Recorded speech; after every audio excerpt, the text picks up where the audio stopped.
What's up, everybody, and welcome to Shapes of Gaming, the weekly conversational podcast all about video games that's unedited, unfiltered, and unhinged. I'm one of your hosts, Matt Stinson, Neocharge on PSN, and joining me, as always, we're on episode number 29, is the Retro Gaming Encyclopedia, Bob Harriman, Leon Lion Hartley on PSN. What's up, man? They keep putting me down, and I just keep getting back up. You ain't got rid of my ass yet, huh? Yeah, you do. We are also joined by a friend of ours, listener of the show, the GOAT Lord himself, Oracle Mike on Discord, Alex. He did our intro, our outro. He did the awesome spooky intro and the awesome spooky outro. He's a wizard with the keyboard and audio production. What's up, man?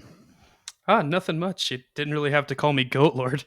Sounds really cringy when other people say it. I think I did it on another cast. But I think you did. Your Steam name is Goat Lord Sriobix. Yeah. So, yeah. I told you I was going to do it, and I did it. So, I'm going to fucking do it again. Yeah. Yeah. From henceforth, you're just Goat Lord. I'm kidding. We're not going to do that. But yeah, you made our intro and outro. Incredible with audio production, I got to say. You're working on some music. You have an album out there. You're on Spotify, like Apple Music. Tell people a little bit about what you're working on. Okay. I do pretty much everything electronic. Haven't quite done dubstep yet, but it's a lot of house, a little bit of trance and psytrance. Yeah. A lot of it's video game inspired. I do use a lot of 8-bit sounds, some 16-bit sounds as well. Yeah, I'm just constantly making new music. I just released one it went live on Monday, and I've got another one I'm planning to release on Friday. Beautiful. So, yeah. Yeah. You're awesome at that stuff. And we really appreciate the intro and outro. And yeah, like I said, you're a wizard with audio production. So welcome to the cast. This topic was kind of an amalgamation of your idea and my idea. And we're going to get into our top 5 Metroidvanias of all time. This is one of my favorite genres. You've been playing a lot of Metroidvanias, so you were pretty eager to talk about this. So we wanted to have you on, and we wanted to talk all about one of my favorite genres. I think one of the best genres out there. So, but before the main topic, we'll get into some news, some housekeeping. What are we drinking tonight? We got to tell the audience what we're drinking. Bob, go first. That's right. We got to do that, huh? No. I had to restock beer after our backlog episode. I finished off the last of my backlog beer. And I was going through Sam's Club, and they had the winter pack, multi-pack of Sam Adams beers, but it's all of their winter lineup with some surprises in there. And I said, you know what, tonight I think I'm going to try this. It's the Winter White Ale. It says it's spiced and citrusy, and I'm telling you, gentlemen, it is an ale that's very heavy in the warm spices, so the cinnamons, the allspices, nutmegs, things like that. Right up front, hits you. Gotta say, for a mass-produced beer, pretty good. Yeah. So basically, Christmas in your mouth. Hi-oh. Hey. Her name's Christmas. Anyway, Alex, what are you drinking? I've got it's not really a returning one, but I've been drinking it a lot lately. It's Founder's Dirty Bastard. It's their Scotch ale. Nice. It's a really nice. It's a little caramelly. It's good 8.5%. It's pretty tasty. Oh yeah.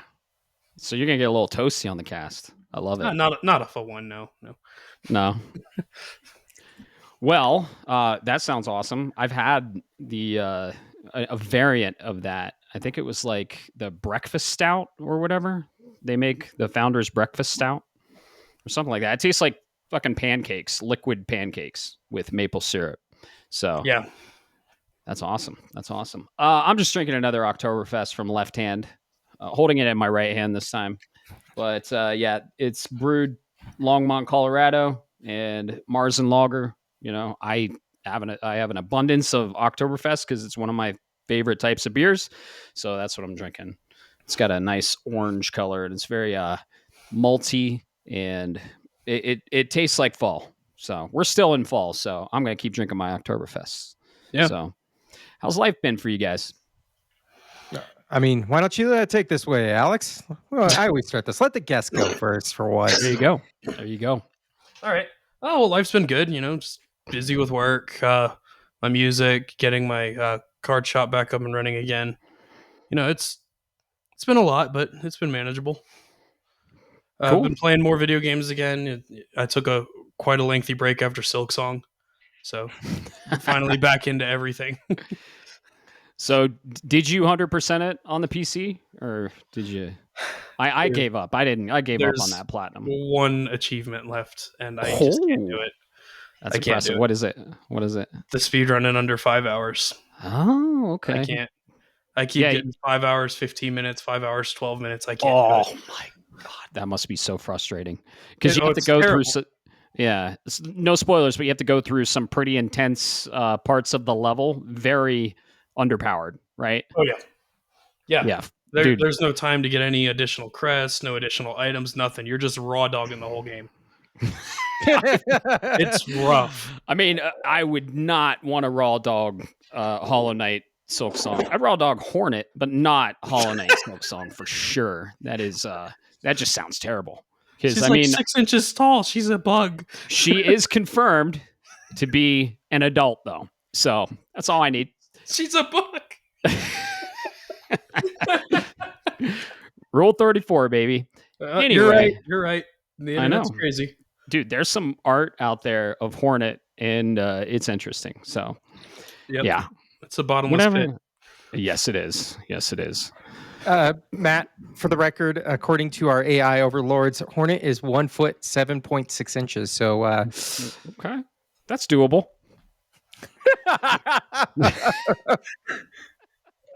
She's an adult, though, right? I mean, it was confirmed in the game. Yeah, she is an adult. yeah, I think she's like, we'll leave you it know, like that. yeah, we don't want to spoil how old she is, but she is of age. So, yeah. Anyway, Bob, how's life been for you?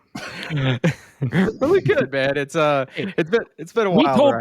We told people it's unhinged. Okay, we warned them in the beginning, right? So there might be people out there that agree with me. I'm not gonna go fuck a bug though, right? I just think Hornet is she's cool. I like her as a female protagonist in the game. I'm just saying. It's not a smash or a pass. She's somewhere. Yeah. Right, gentlemen. Yeah. Just stay off of the interwebs for a little bit. Right. Yeah. Oh yeah, the internet is way more sadistic and fucked in the head than me. I'll tell you that right now. So. Amen to that. The collective conscious of the people. Remember, that's what the internet is. Yep. Some of those people out there are touched in the head. I'll tell you that. I love that phrase, touched in the head. I know. It's so good. It's so good. And it's so old school too. So not a lot of the newer generation gets it. And you're like, yep, exactly. Touched in the head. Let's bring it back. We can take it back. Let's do it. We're going to bring it back. Things need to come back from the 90s and the early 2000s. This stuff nowadays, I'm not into it. Let's just bring everything cool back from the 90s. Let's do it. Like Pizza Hut, Blockbuster. Let's just do it. Maybe the Taco Bell with the weird inside and everything. Exactly. Yes, that's exactly what I was going to say, man. But yeah, no, it's been going good. Been keeping busy, playing a lot of games. Checking out the new update on the PlayStation Portal. Its new interface. Unfortunately, I can't stream because I downgraded my service. But I gotta say, I might actually. This might be the thing that gets me to upgrade again. I say that knowing damn well I have a backlog of games that I need to avoid. So the last thing I need to do is throw like 2,800 items in a library and say, "Here you go, Bob. Have a nice day." Man, it's just getting ready for Christmas. I know it's not Thanksgiving yet. You can bring out the pitchforks all you want. It's not my choice, but got the tree up. I'm getting it put together slowly. Just kind of getting ready for that season. We need some snow, though. Yeah, we do. Yes. I was where there was snow. So last Sunday, I went to a ski resort. I went to Keystone, and I snowboarded. And it was fun. I am sore as fuck still. You're basically like flying down the mountain strapped to a board. And the crucial thing is you got to learn how to stop. Okay. You got to learn how to slow down because once you're, vertical with the mountain, you're going. You're just sliding down, right? So I'm trying to relearn how to snowboard. I love the new board, but if you're not careful, you're gonna fucking fly off the mountain, and that's exciting. You're gonna do your own 1080 the version of the a game in real life. Just Yes. remember, physics are real, Matt. Okay, I don't need you killing yourself on this because I can't do this solo, man. No, definitely not. I just like extreme sports, living on the edge, and I don't do any backcountry stuff. That's where it gets super dangerous, where the snow could be piled up so much that you just get buried in it, or that's when avalanche is happening. So I'm in a controlled environment. I go to the resort. It's groomed. There's a shitload of people there. So I learned real quick how to dodge people so I don't cut them in half with my snowboard. That's important not to do. So I mean, get out the if the train is on the tracks, get off. That's all I'm saying. the 5 people on the tracks are the one person. You want to play a game? Right. Yeah. But yeah, you I was hitting about 30 miles an hour. I fell many times, but the more you go, the more you learn, the less you fall. And I gotta say, man, I fucking love snowboarding. And apparently I'm really good at it. So that was very fun. I had a blast. But I'm definitely very sore. Very sore. Because you use muscles you didn't even know you had. I mean, yeah. Hey, we bro, have muscles. I get sore getting out of the bed in the morning. Right. Yeah. So life's been crazy. I haven't gamed. When you and Bo came over to watch the show yesterday, the event, we'll touch a little bit on that. That's about the last time I turned on my PS5. I don't know. I'm having a spell right now. I don't know what it is. So I'm excited to play Gears of War. I'll tell you that. Oh yeah, I'm telling you, man. You need something arcadey. You need an easy win. Going from one extremely difficult game into a next story-driven game into the next story-driven game, it wears on people. And that's why I'm playing what I'm playing this week for the most part. Get a nice little palate cleanser. I think that's what you need, and we'll be doing that soon, won't we? Yeah. We haven't nailed down a date. We probably should, and we'll announce it on the next one. The next podcast is probably going to be the Game Award nominees, because that is most likely going to be announced Monday, the 14th. So is it the 14th? I think 17th, and then the podcast we're going to record the 19th. It'll go live the 20th. Yes. So thanks for checking that for me. Another thing, have you guys been outside lately in the evening? Did you see the fucking aurora last night? No, I got stuck in the house, and then I woke up this morning and was like, "Wait, there was the lights were out." So I'm hoping. I've read that we might be able to still see them tonight. So I'm hoping. I'm going to go outside once we're done recording here and go check them out. I'm glad you brought it up because I meant to earlier. Mm-hmm. Yeah, I heard they're supposed to be even stronger tonight. And okay, so quick science lesson. The sun is angry right now, and it's spouting off flares called solar flares. And it's an X-class solar flare. And we might be getting hit with a G5, I believe. The reason you're seeing the aurora borealis is because the flare and the energy the sun is outputting is so strong that the particles and the light gets caught in the atmosphere, and we can see it. So usually you can see that shit, in Alaska or Norway or up way up north. But now, because the sun's so strong, you can see it going even south. So I saw it yesterday, and then you can see it even more. And I don't know the science behind this, so if you guys do, you can say. But you can see it even more through your phone's camera. Oh. I didn't know that. I'm gonna have to check. And it's pink. Yeah, interesting. Well, it's definitely. You say the sun is angry, and all I think of is Mario 3. Yep. So for For me, it's just a bunch of more solar events that keep messing up my work. So right. Yeah, these flares can get so strong that they will mess with satellites and they will mess with very delicate technology on the surface as well. If they get strong enough, they could cause a blackout, but that it's got to be real strong. So I don't think we're there yet. So hopefully, no. hopefully never. But yeah, it can fuck with GPS.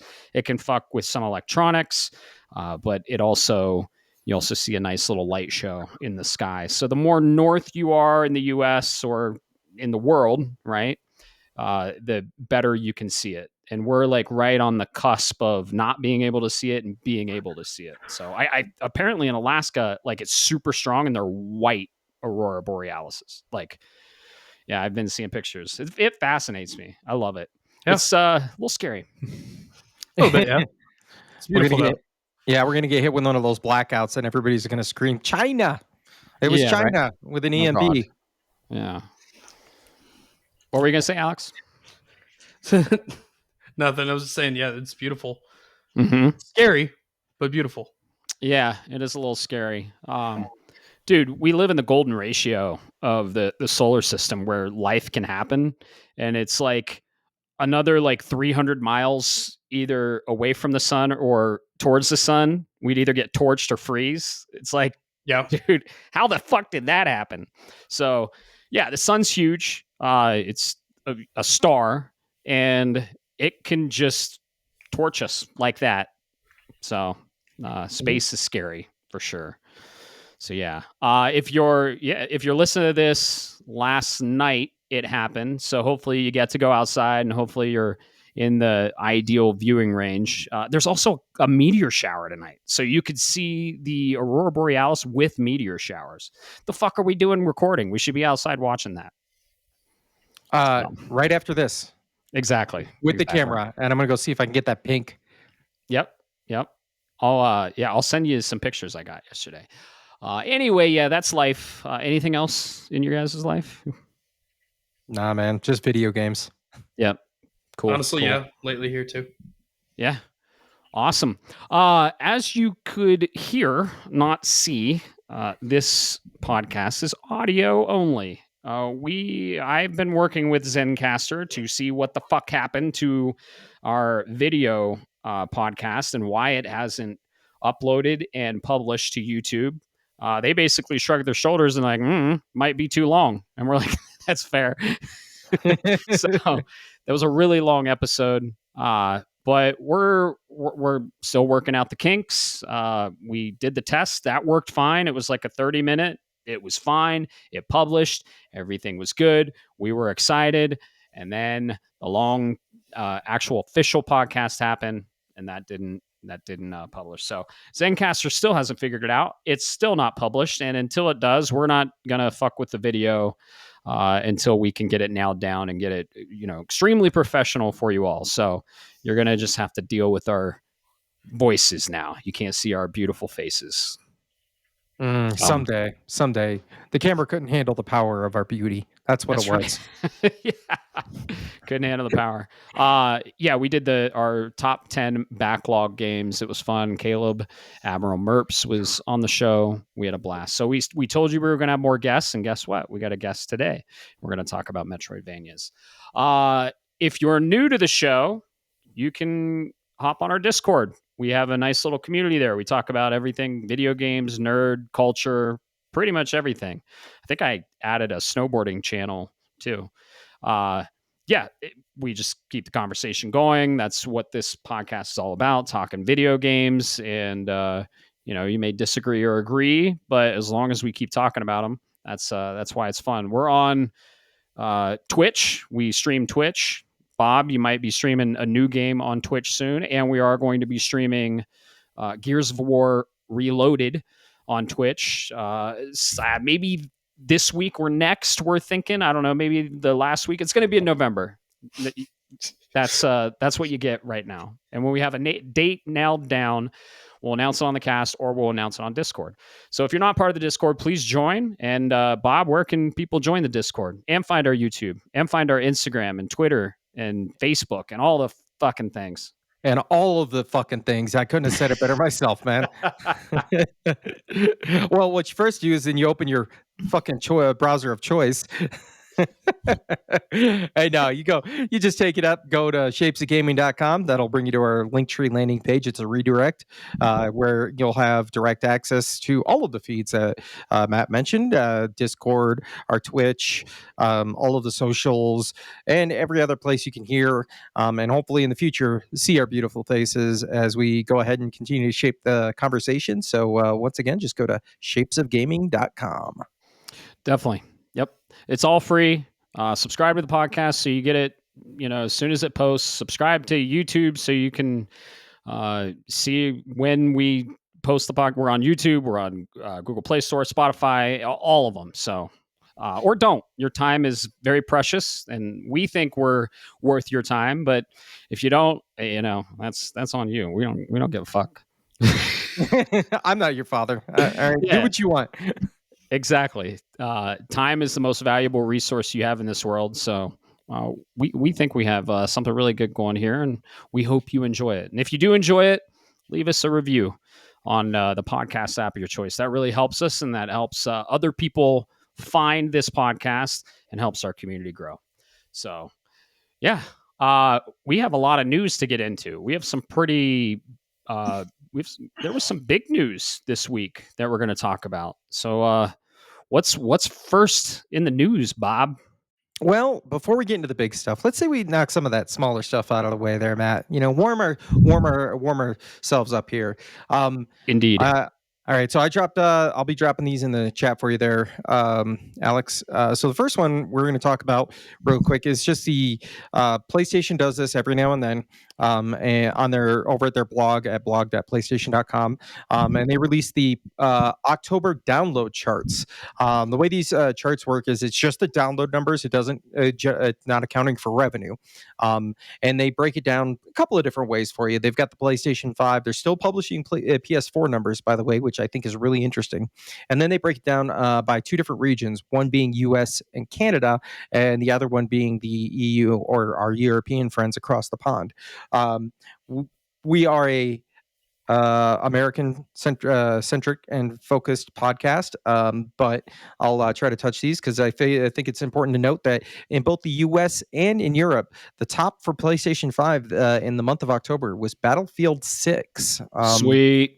So a roaring success, smashing success for EA, which is just so interesting because they're trying to sell out to the Saudis and have already locked in their price.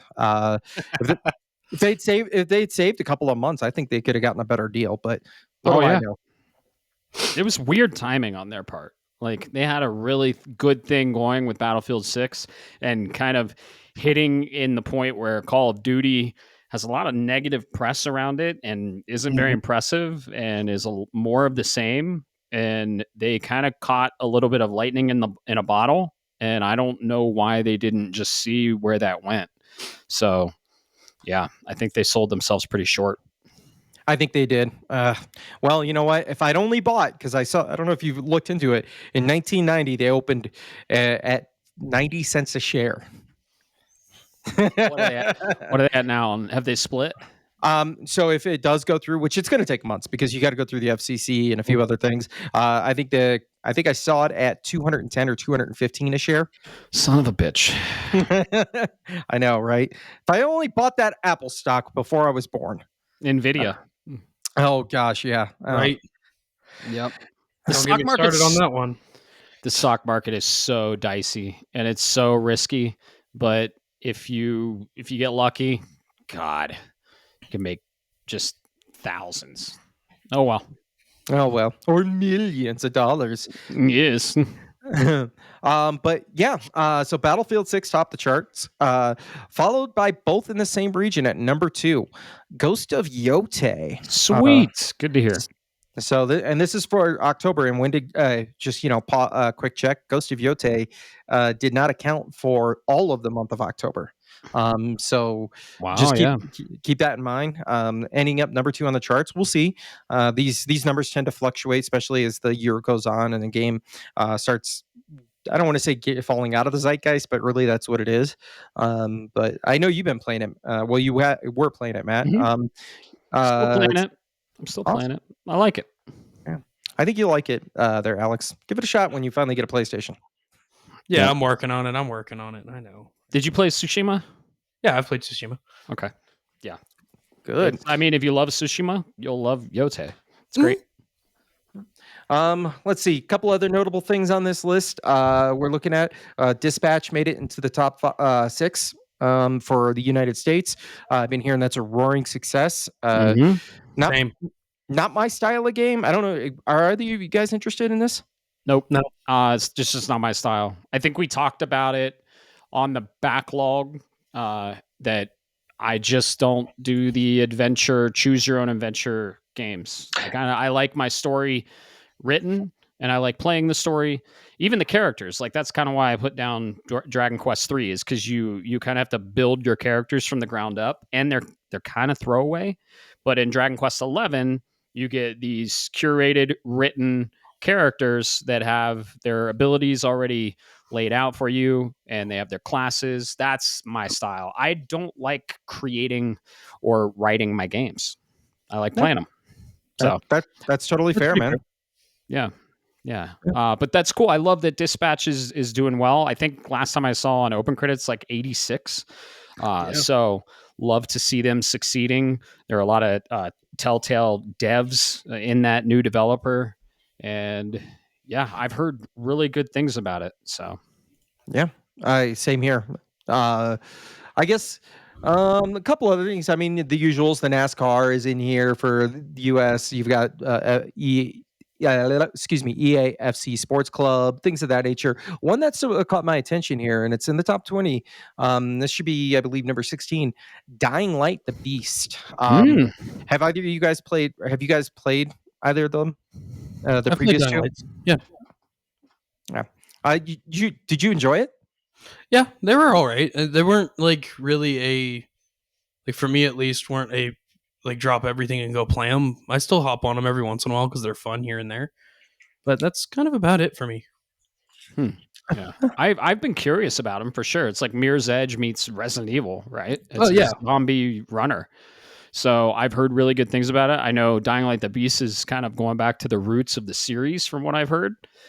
So the genre and the gameplay hook definitely catches my eye, and I would check them out. But dude, it's the time. When?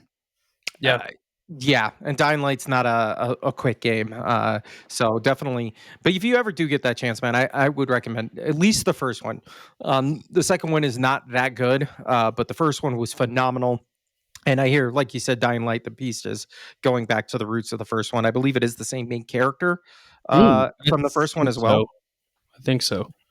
Very cool. So, yeah. But yeah, those are the numbers. You guys can go check it out at the PlayStation blog. Go look at them. There's always some really cool. If you get real nerdy like me and you want to go look at the data, you can go look at like the PS4 numbers, and then you can kind of see and kind of figure out what's going on in the collective consciousness of individuals. Because if you look at like the PS4 games, the top downloads for October in both Europe and the US were Red Dead Redemption 2, which kind of gives an idea that Rockstar is building up that anticipation a little bit. So if you like that kind of nerdy shit, and just you can get a little bit of inference of what the PlayStation community is doing out there. Yeah, I love it. I love the data fascinates me, and I'm glad we talked about it for sure. So. Yeah. All right. Well, I guess the other thing we got here, this is, well, I guess we can. Why don't we start with the this one for you, Matt? Let me get this out of the way. There was just today, as of the day of the recording here, there was a Nintendo Direct. I think I saw online this was what 17, 18-minute Direct, something like that. And it was specifically targeting the Super Mario Galaxy movie, which is due to come out next year, I believe. Don't quote me on that. I have to go look it up again. It is. It got a date, June of 2026, I believe. Okay. Yep. That sounds correct. I'd have to go look at it again, but I'm assuming you saw the. Did you watch the Direct or see the trailer there, Matt? I did not watch the Direct. I was very salty that it was not a Metroid Direct. I mean, Nintendo's got a first-party fucking core IP coming out holiday season in 3 weeks, and oh yeah, let's make a fucking direct, an 18-minute direct for a trailer for a movie coming out in mid 2026. Fucking Nintendo, get your shit together and start marketing Metroid Prime 4. Anyway, I like the trailer. The trailer is cool. I'm a big fan of Galaxy. Seeing my girl Rosalina in the CG is really really cool. I liked it. It was a little cheesy in the beginning, and there's definitely it's going to have some cheese. I love the original Mario movie, the Mario animated movie from Illumination Studios. So I think they're going in a good direction. I don't know why they're going straight to Galaxy. Like we're skipping World, we're skipping like 64, right? Where I guess they're going to be jumping around. There were some hints because I played all the 3D Mario's. I love them. There were some hints about Sunshine. I'm just going to say that in the trailer. Yeah, There were. yeah. If you're a fan of Sunshine, if you played Mario Sunshine and Mario Galaxy, you'll see the little nods to Sunshine in there. So I hope they keep it up. They keep doing this, and yeah, I like the trailer. It's very pretty. They showed off a lot of cool shit from Super Mario Galaxy. Super Mario Galaxy is probably my favorite, maybe two. It's probably my favorite 3D Mario of all time. I think this is going to be leading up to Super Mario Galaxy 3, which is going to be our next core 3D title. Probably releasing, I don't know, they might skip Holiday 26 because of a certain piece of news we're about to talk about. But yeah, I'm salty that it wasn't a Metroid Direct, but nonetheless, the trailer looks cool. I'm excited for the movie. Yeah. Same here. Before I kick it, I agree with you. Before I kick it over to you, Alex, there were some hints of other Marios in there.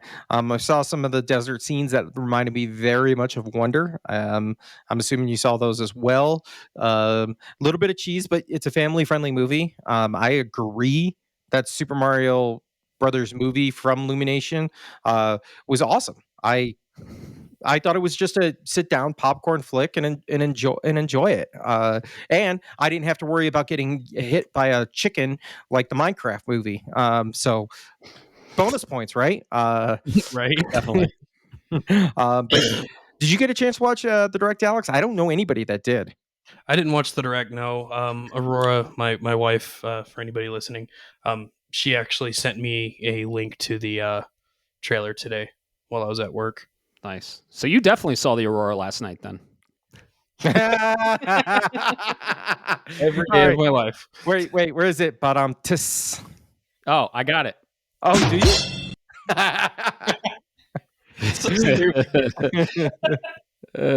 Oh, but yeah, so for those of you that are interested, Super Mario Galaxy movie got another trailer. It's officially coming next year of June. And yeah, they just could have dropped the trailer. They didn't need a fucking direct for it. They spent probably 13 minutes talking about the trailer and then played the trailer and then said, "Have fun." I'm convinced, like, what the fuck? Yeah, I'm convinced that Miyamoto's kind of backing off from everything because he's older, he's getting there, and now with between Reggie being gone and Iwata, rest in peace, no longer being with us, I'm wondering if Nintendo's kind of trying to find its identity, going, oh shit, what do we do now? I just wish they remembered Metroid. Just wish they remembered that they're going to release Metroid. I don't even know if it's gone gold yet. It had to have gone gold. It releases in 3 weeks. So yeah, I'm excited. I just got the amiibo. The amiibo is really detailed, and it has what I assume to be her midway game suit. I can't wait. I'm super excited. They showed a little bit more of the bike gameplay too. Oh yeah, they did. Well, I'm happy that you're finally gonna at least get something. Now, I'm if I can, cautiously optimistic about the bike gameplay. yeah, that's a good way to put it, man. Hey, keep an open mind, right? That's what you tell all the ladies, right? Yeah, exactly. But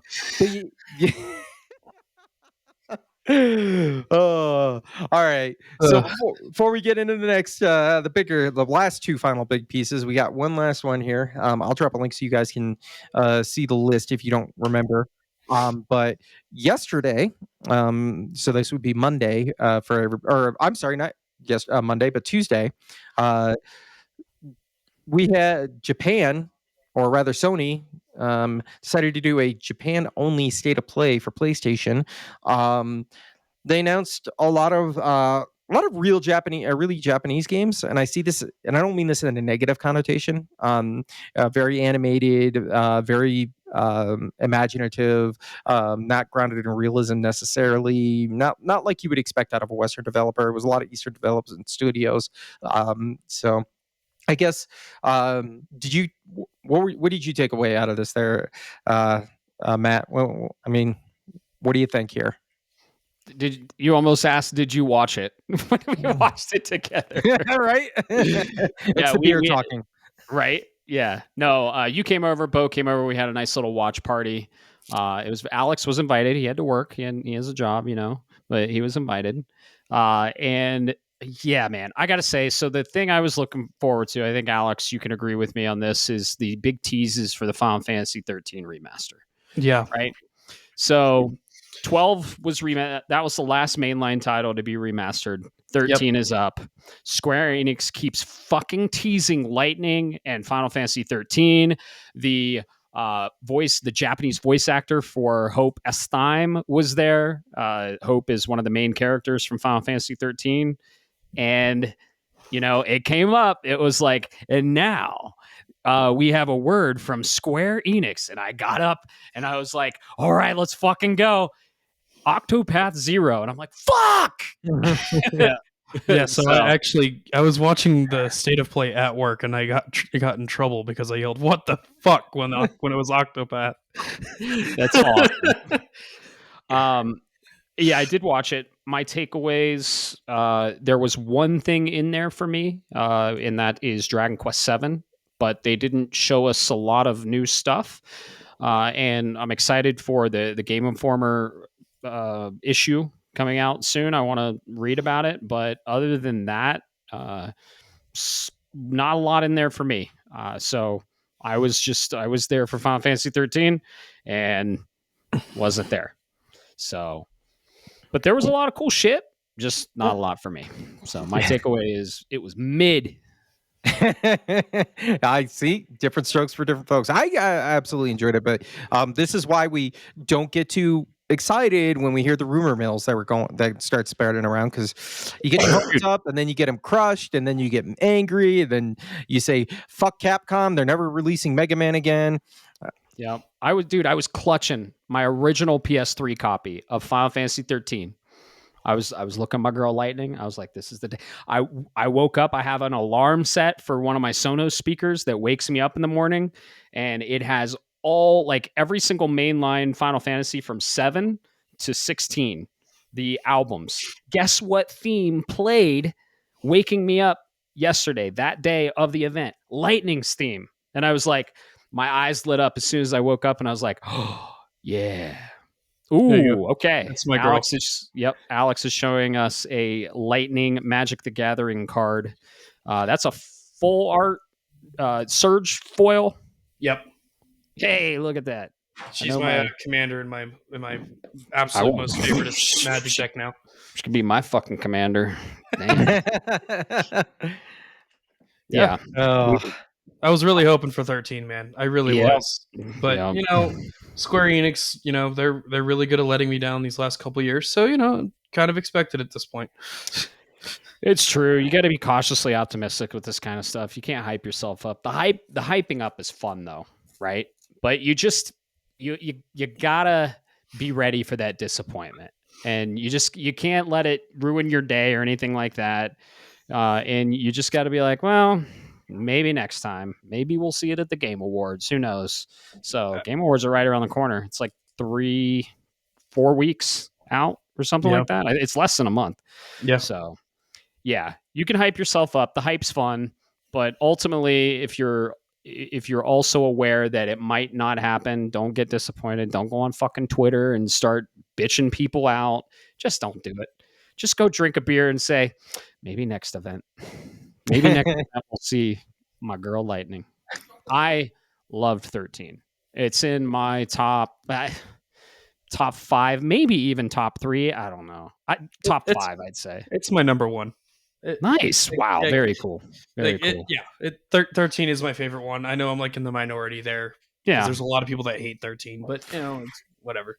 There's so much hate on 13. I think it's an aspect of it's cool to hate 13. And like a lot of people that hate on it on the internet probably didn't even fucking play it.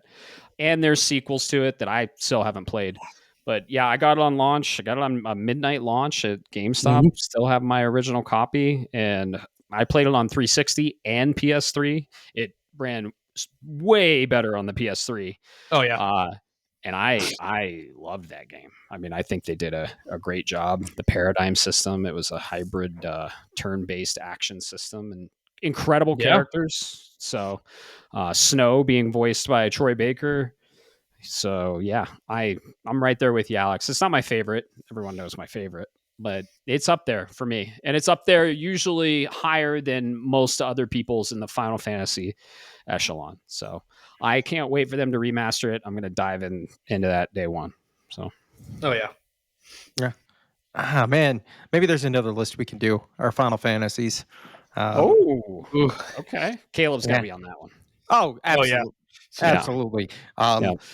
Of course, you gotta finish one under your backlog first before we can talk about that. I gotta finish a few, dude. A few. That's fair. So, yeah, the most shameful backlog on the last episode. And you can't see it because it's not on fucking video yet because Zencastr hasn't got their shit together. And anyway, I just say it and walk away. So I'm not just. Go ahead. Yeah, it was funny. Yeah. Oh man, that was good. You knew it was coming too. You're like, all right, I'm gonna get out of here before the tomatoes start flying. Yep. Exactly. Yeah, Caleb lit up. Oh, I know. It's heralded as one of the best Final Fantasies ever, and it's usually like in top 1, top 3 of people's list. And I'm a huge Final Fantasy fan, and I still haven't fucking finished it. I played it. I haven't finished it. I got to a part that pissed me off. I mean, yeah, I'm the same way with Final Fantasy 9. I haven't finished it either. So, One sec. Shame. 9? Shame. Oh. 9. Shame. Yeah. Damn, dude. 9 is so good. It's top 3 for me. Yeah. Oh, so good. Did you play it? You just didn't finish it? Yeah. Okay. I just How can't far did you ever get? make it through it. Not very far. Like maybe it has one of the best cutscenes for summons in the game until 16 came out. But yeah, dude, 9 is so good. 9 is so good. Anyway, we can glaze on Final Fantasy this whole episode. Let's get back to the news. Getting back to it. I don't know. I guess you could say I saw a couple of things out of here, but first, you know what? Let me see, Alex. A lot of this, I got a feeling was right up your alley.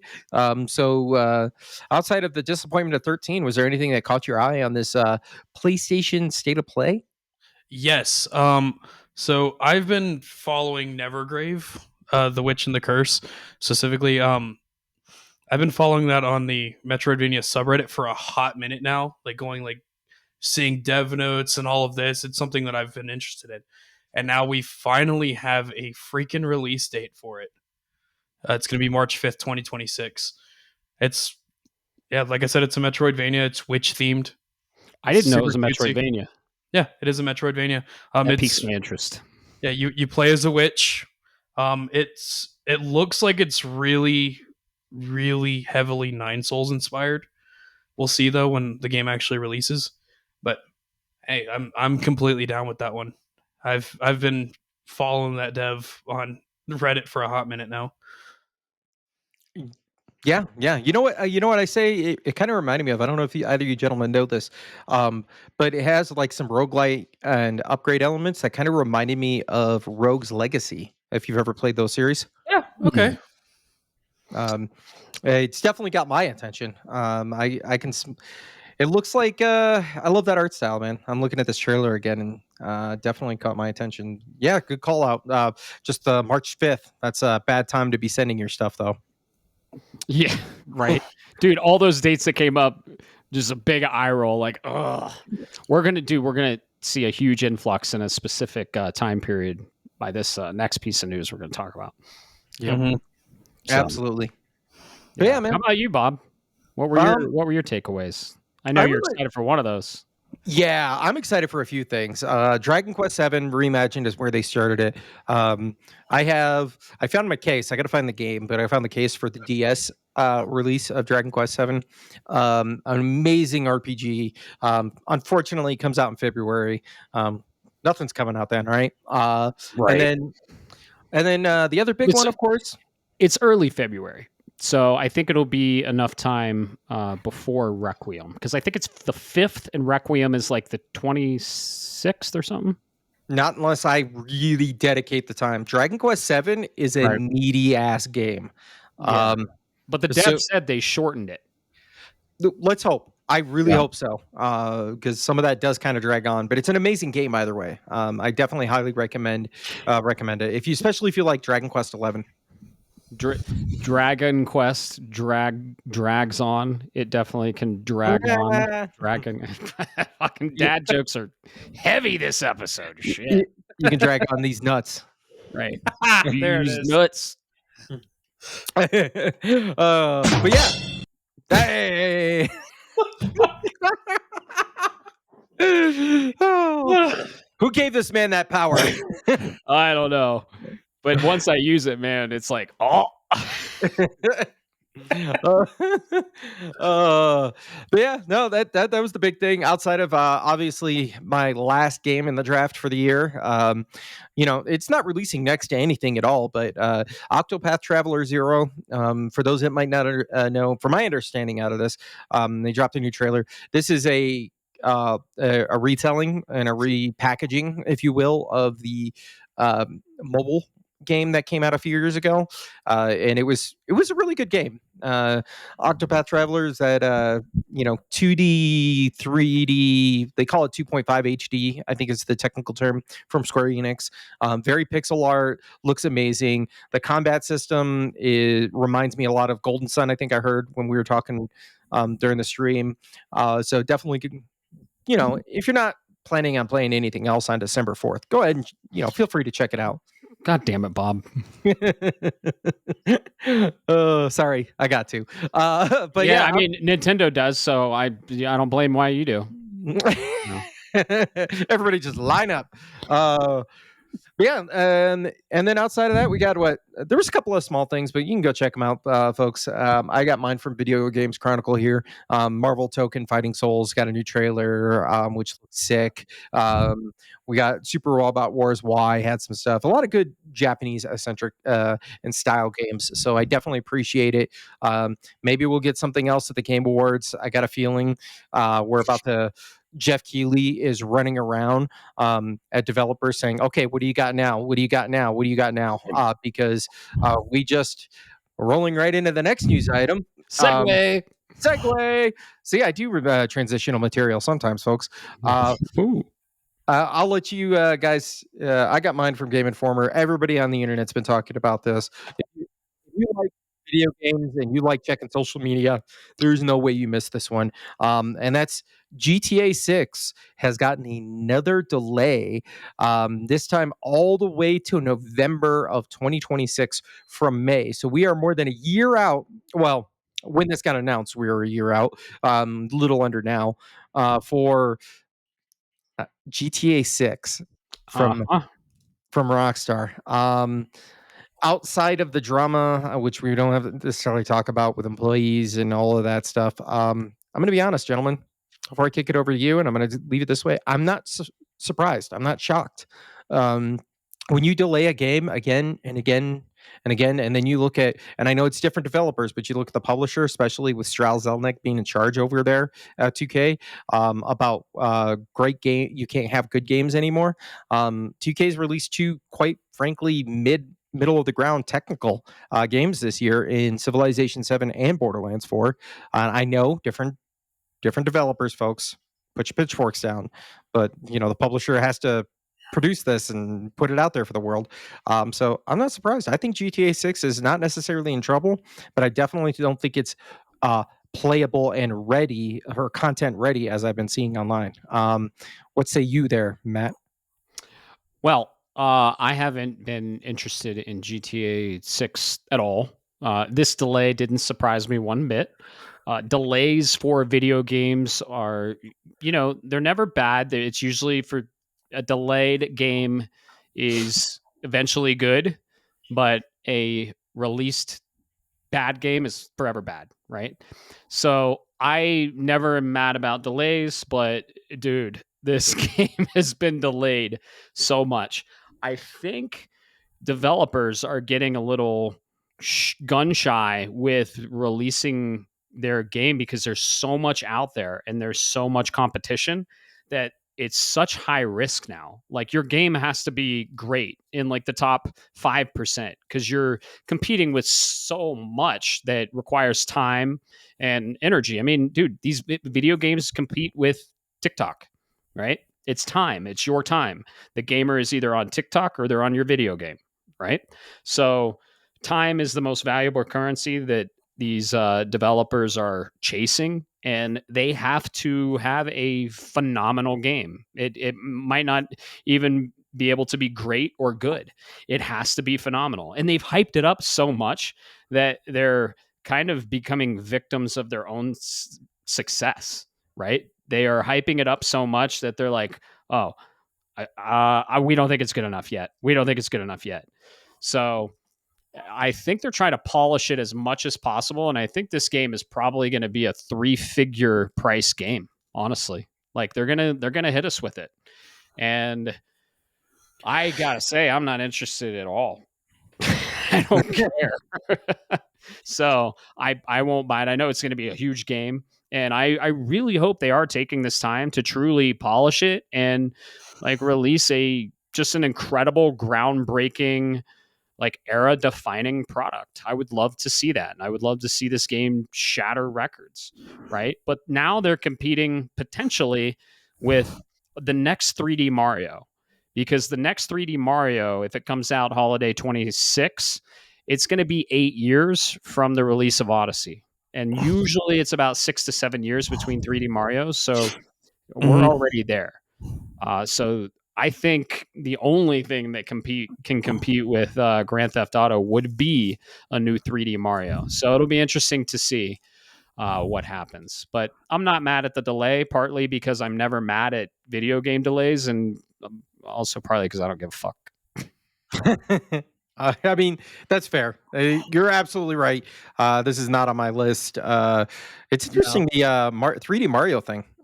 You're right, because I think that Venn diagram is not as overlapping as some might see. And I think if anybody can take money away from Rockstar, and I say this in air quotes, would be Nintendo. Miyamoto and crew would just be like, yeah, hey, we've got Mario, and they'd still sell 60 million units on top of the 4 billion that GTA 6 is going to sell. So Exactly. yeah, it's still time though. It's still time from someone. It's in the video game space. I think they're competing. I really do. And they're competing with time. So I I think you'd be surprised that if a 3D Mario comes out, how much sales would be affected by that type of a game. I do think they're competing. I think fucking TikTok's competing with video games. It's just a time thing. Like, yeah.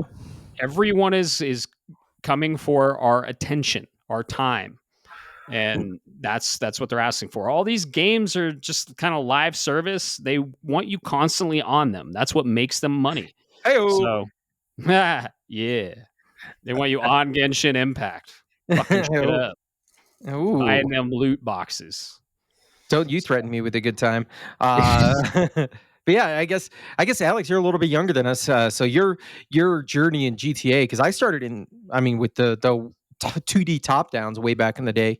So I can imagine your journey is a little bit different. Are you going to be in on this GTA 6 when it hits? So the so the last GTA that I played was what was it, San Andreas? Yeah, so that was the last one. I'm not a big fan of the franchise. I tried playing 5, I couldn't get into it. It's one of the few games I ever returned. Um, Oh wow, and interesting. I don't right now I don't see really a win-win case for Rockstar, solely because I think like they're first of all, the game's either going to have to be a 3-figure game, like you said, Matt. It's got to be optimized for everything. Mm-hmm. And from what we saw with the trailer, I don't think most people that are playing it on that want to get it for PC will even be able to run the game. Right. So I don't see a win-win situation here. I think it's just it has to be delayed. They have to work out all these kinks, or they're going to be a Bethesda and they're going to release a broken game. That's fair. And you cannot and you can't release a broken game right now unless you're Bethesda. No. Yeah, Bethesda, they're not bugs, they're features, okay? Sure. We all accept it for what they are. And at this point, we might actually get Elder Scrolls 6 by the time we get GTA 6. Let's be honest here. Yeah, didn't John Howard be like, we might shadow drop Elder Scrolls 6? I'm like, shut the fuck up. But if they did, we'd all buy it. Yeah, but it kills sales. Don't shadow drop that stuff like that. You never know. The Oblivion remaster shadow dropped it. Everybody was like, "Okay, take my money," and I still don't think it hurt Claire Obscure, because it came out at that same time. Because I played them both, I platinumed both. So I guess but you're right, Todd Howard. I think we could shadow drop Elder Scrolls 6. Yeah, but do you really want to? Like, why do you go online and say this stuff, dude? Yeah. Oh God! When was Elder Scrolls 6? That teaser CG trailer, wasn't that like fucking 10 years ago? 10? My God! Just yeah, there was a joke going around that they were going to release a remastered version of the trailer from 10 years ago on the 10-year anniversary of the trailer. That's great. It's awesome. Well, yeah, they're like, but at this point, the Elder Scrolls 6 engine doesn't exist anymore. I feel like Bethesda now is just moving forward, just going to use UE5 and all of its broken glory because, hey, it's already broken for them. They don't have to put in forth any effort. But, but we'll see. We'll see. I'll buy the game. I don't give a damn. It's Elder Scrolls. But GTA 6, not interested. Hell no. Okay. Oh, all right. All three of us. Wow. All three of us. Yeah. So now I'm curious. I mean, it's going to sell. It's going to sell, but GTA has always been let me back up. So there are games that sell no matter what. The Madden, the soccer FC, football clubs, things that NBA 2K, they sell, but those, and I don't mean this disrespectfully, but those aren't gamer culture games. Those are video games, but they're not part of the gaming culture that comes with an Elder Scrolls, a Mass Effect, a BioShock, so on and so forth, right? Metroid Prime 4.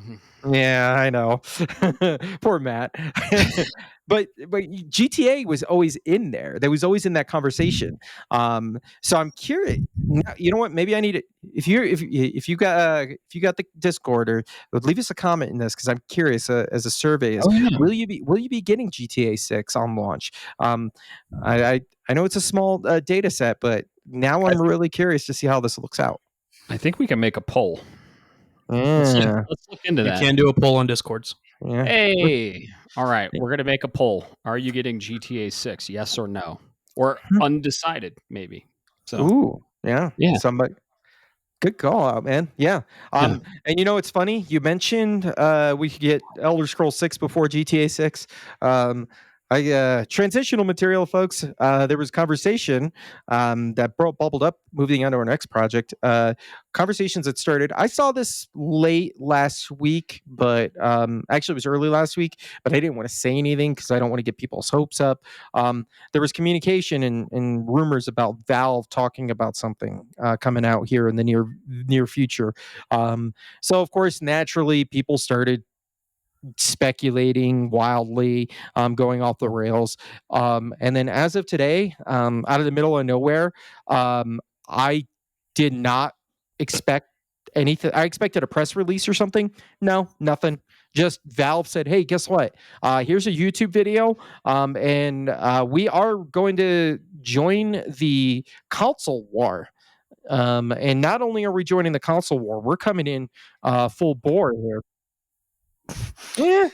Yeah. So, But for context for folks, Valve is releasing a series of Steam products, hardware related. One of them is a controller. Another one is a VR headset that's completely wireless, so no cords needed. And then, of course, a Gaben Cube, a Steam Deck or a Steam console that kind of looks similar, and I say this to a GameCube from back in the early 2000s. And yeah, I'm so glad you're here, Alex, because I know Matt could give quite frankly, could give two shits about this. But Alex, what do you think? The possibility of getting Half-Life 3 before we get GTA 6? okay, first of all, that's a hell of a pipe dream, and you know it. A man's got to have something, all right? All right. Yeah. So, yeah, first of all, yeah, the controller, super duper cool. It looks like somebody like stretched out like an Xbox controller and gave it two touchpads. The VR headset you're talking about, it's not just a VR headset. You can download your games to the headset, play it completely separately of a PC, and it supports VR and non-VR games.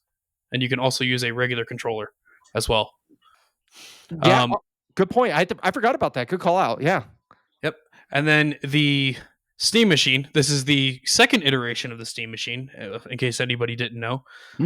Back in the day, Steam actually partnered with, I believe it was Alienware, to make a Linux-based console, if you will. It did not sell. It did not work very well. But this one, they partnered with AMD, and the specs so far that have been released, 512 gigabytes or 2 terabyte models for storage, with room for micro SD cards to expand storage. That's pretty sweet. And then they have, they will be having an AMD Zen 4 6-core CPU and a semi-custom AMD GPU, and 16 gigabytes of DDR5 RAM. And they're stating that it'll support 4K gaming at 60 FPS, but only when using AMD FSR with ray tracing. Now, this is great. It's absolutely phenomenal if they can keep it under the cost of other consoles. Right. Because it's not going to outperform the PS5 Pro. It's toe and toe specs wise with a base PS5 and a base the base Xbox, minus it having a little bit more RAM. But we'll see. If they can keep it around that $600 price mark, $600, $650, I think it'll sell really well. But if they can't... See, I eat that, and that's fair. I'm assuming, would you be, depending on the price, would you be interested in grabbing this then? Oh, absolutely.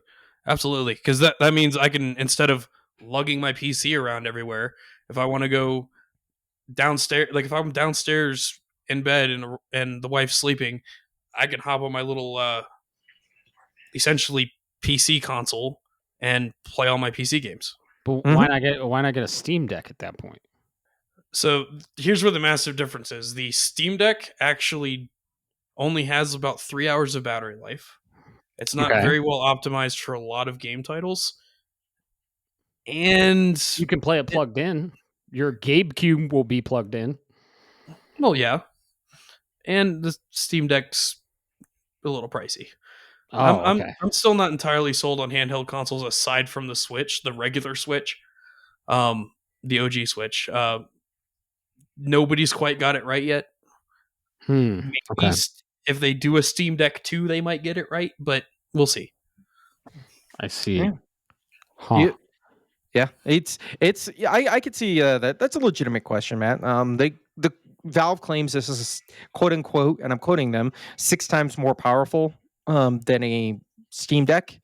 So take that for what you will, because that's ambiguous as all get out. But I think what really got me on this, kind of interesting. If you go to Steam, the store.steampower.com, and look at their press release about this, not only is it a console running SteamOS, they towed it and saying, and it's a PC. Yes, the Steam machine is optimized for gaming, but it's still your PC. Install your own apps or even another operating system. Who are we to tell you how to use your computer? And I think that's really cool, giving that flexibility, because that's what the PC community and what Valve has done with their libertarian mindset over there really helps sell this. Not gonna lie, Yeah. I saw this and went, "Shut up and take my money." Yeah. And it's the same size as a GameCube. Like, who doesn't have space for a GameCube lying around? That's true. That's true. Like that for me, that's a PC I can have in the living room. That's a PC I can have in my bedroom without having to have this massive tower I have. And I just look at that as a total win. Even if it can't perform like a PS5 Pro, it's still a total win. Yeah. Okay, competition is good for the consumer. Love to see Exactly. Love to see new companies entering this competitive space. Xbox is exiting it, so Steam is coming in with into that power vacuum. Is like, oh no, we'll come in here. Mm-hmm. So yeah, competition is always good for the consumer, and I'm glad they're doing it. I have zero interest in this though, because But That's fair. I love that it exists. I love that they're doing it. I love Steam's philosophy and their business model and the company itself and what they do. And I love to see them doing this. Is it for me? No. Yeah. And I think Steam's quite okay with that.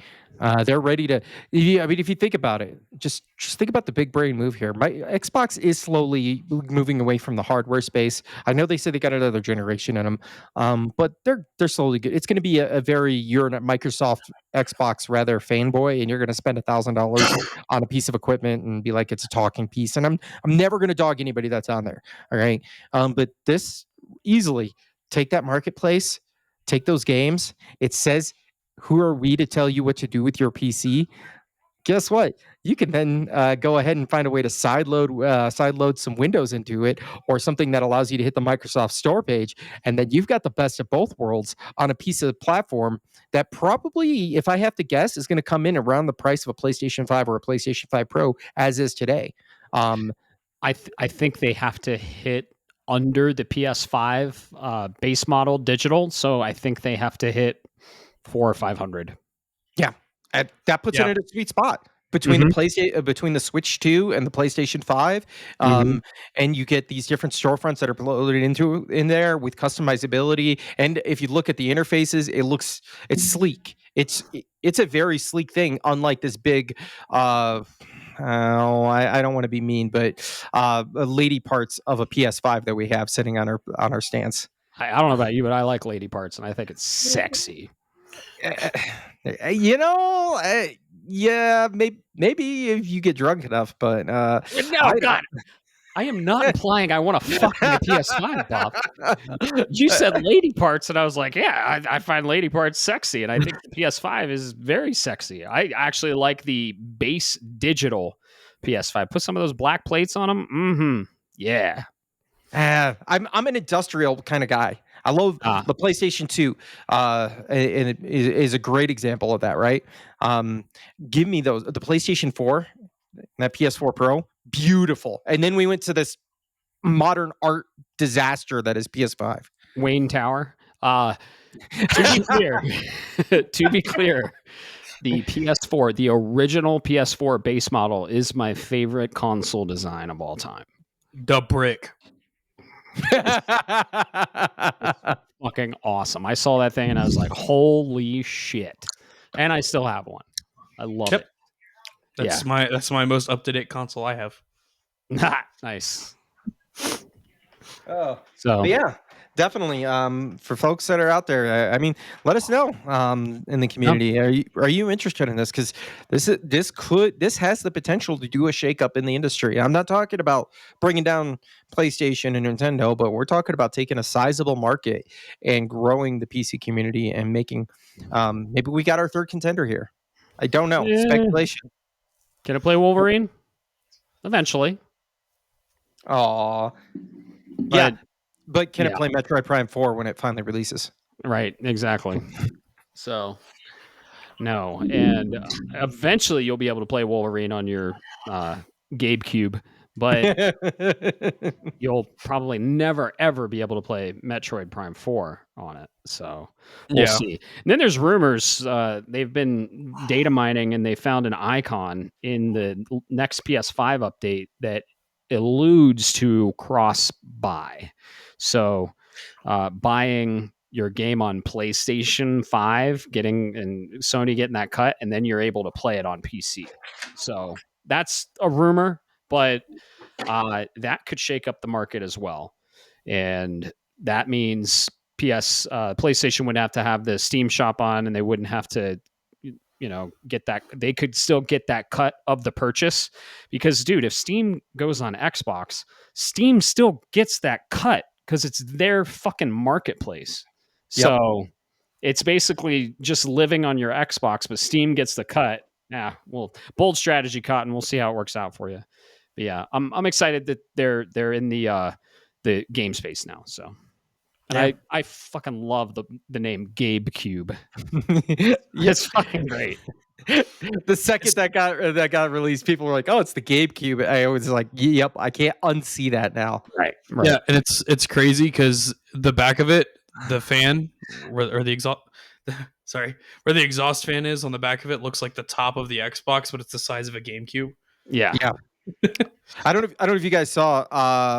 So some people got their hands on and were able to break open the case, and it's basically a SBC or a single board computer sitting on a massive heatsink. Like 70% of that thing is no shit the heatsink. It feels like, or it looks like.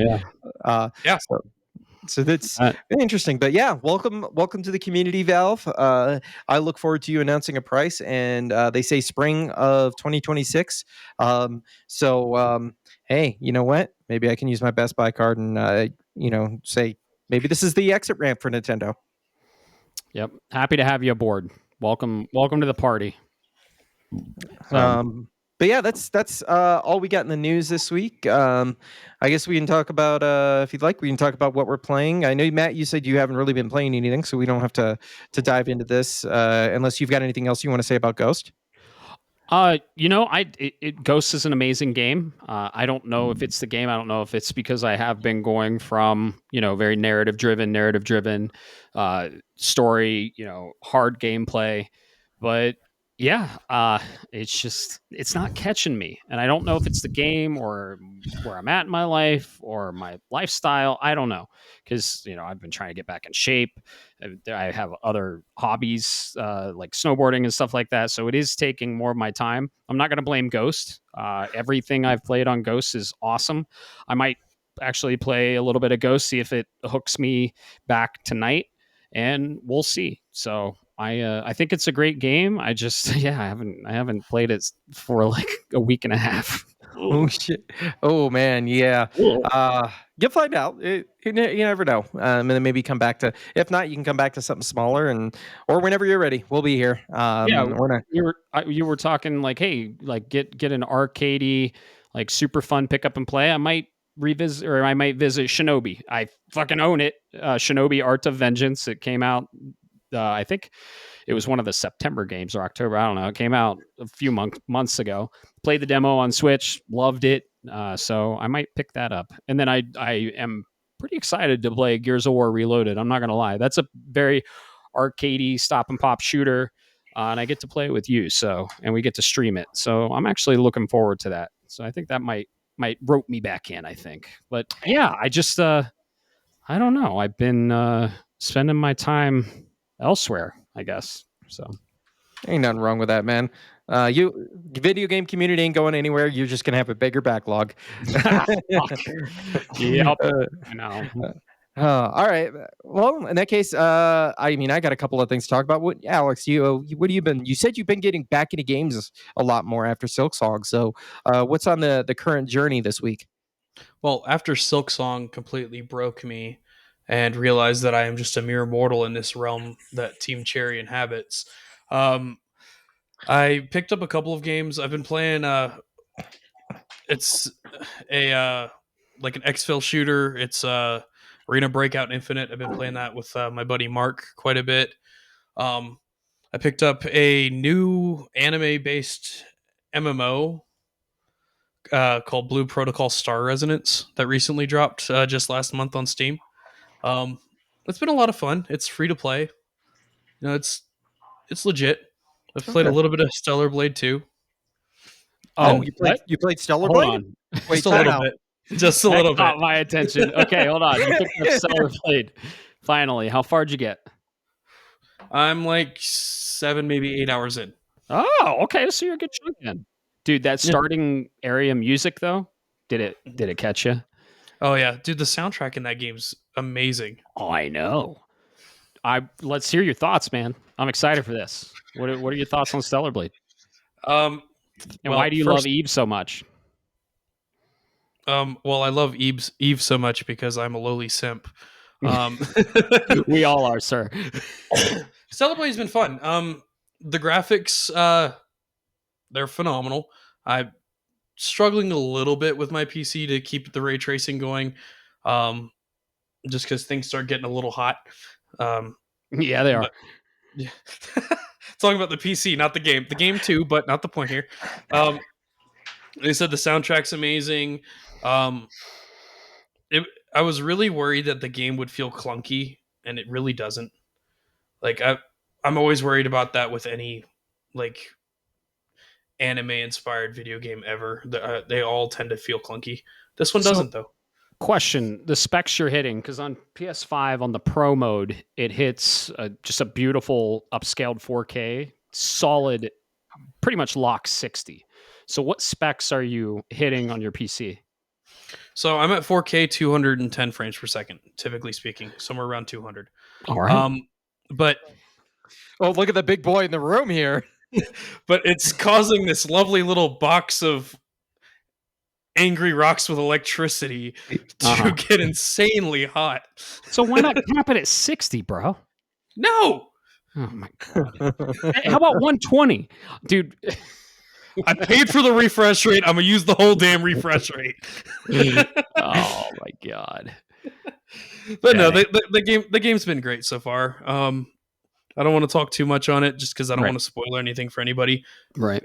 I don't want anything spoiled for me either. Like I caught onto this game way late. It was on my backlog, and then I guess you guys kind of peer pressured me into it a little bit. And then I finally put out. You're welcome. I finally reached out and was like, "Is it that good?" And you're both like, "Yeah, fucking get it." So I got it, and it's been that good. Yep. Heavy near Automata vibes. So Yeah. very, very inspired by that game. And yeah, I loved it. I thought it should have been a Game of the Year nominee. It was one of my favorite games of the year. Shift Up really impressed me. So I'm so glad you finally picked it up, and I'm glad you're enjoying it. Yeah, it's been a lot of fun. Yeah. Cool. Dude, did you guys see? Speaking of Stellar Blade, just there's some rumors that are percolated just today. Actually, Stellar Blade coming to Switch 2 potentially. I'm sorry. I know, right? I know. I agree. That's why I bring it up because I'm like, wait, if I'm going to play Stellar Blade, I'm going to play it. I mean, it's the gameplay and the music, but let's be honest, it's Eve. Why would you look at that beauty on the inferior screen? Hey man, I'm all about putting games everywhere, having as many people play the amazing art as possible. But the fucking Switch 2 is gonna blow up trying to run that game. I was about to say, there's no fucking way you can run it. Oh shit! I don't disagree, gentlemen. Keep in mind, Silksong runs like shit on the Switch too. Keep that in mind.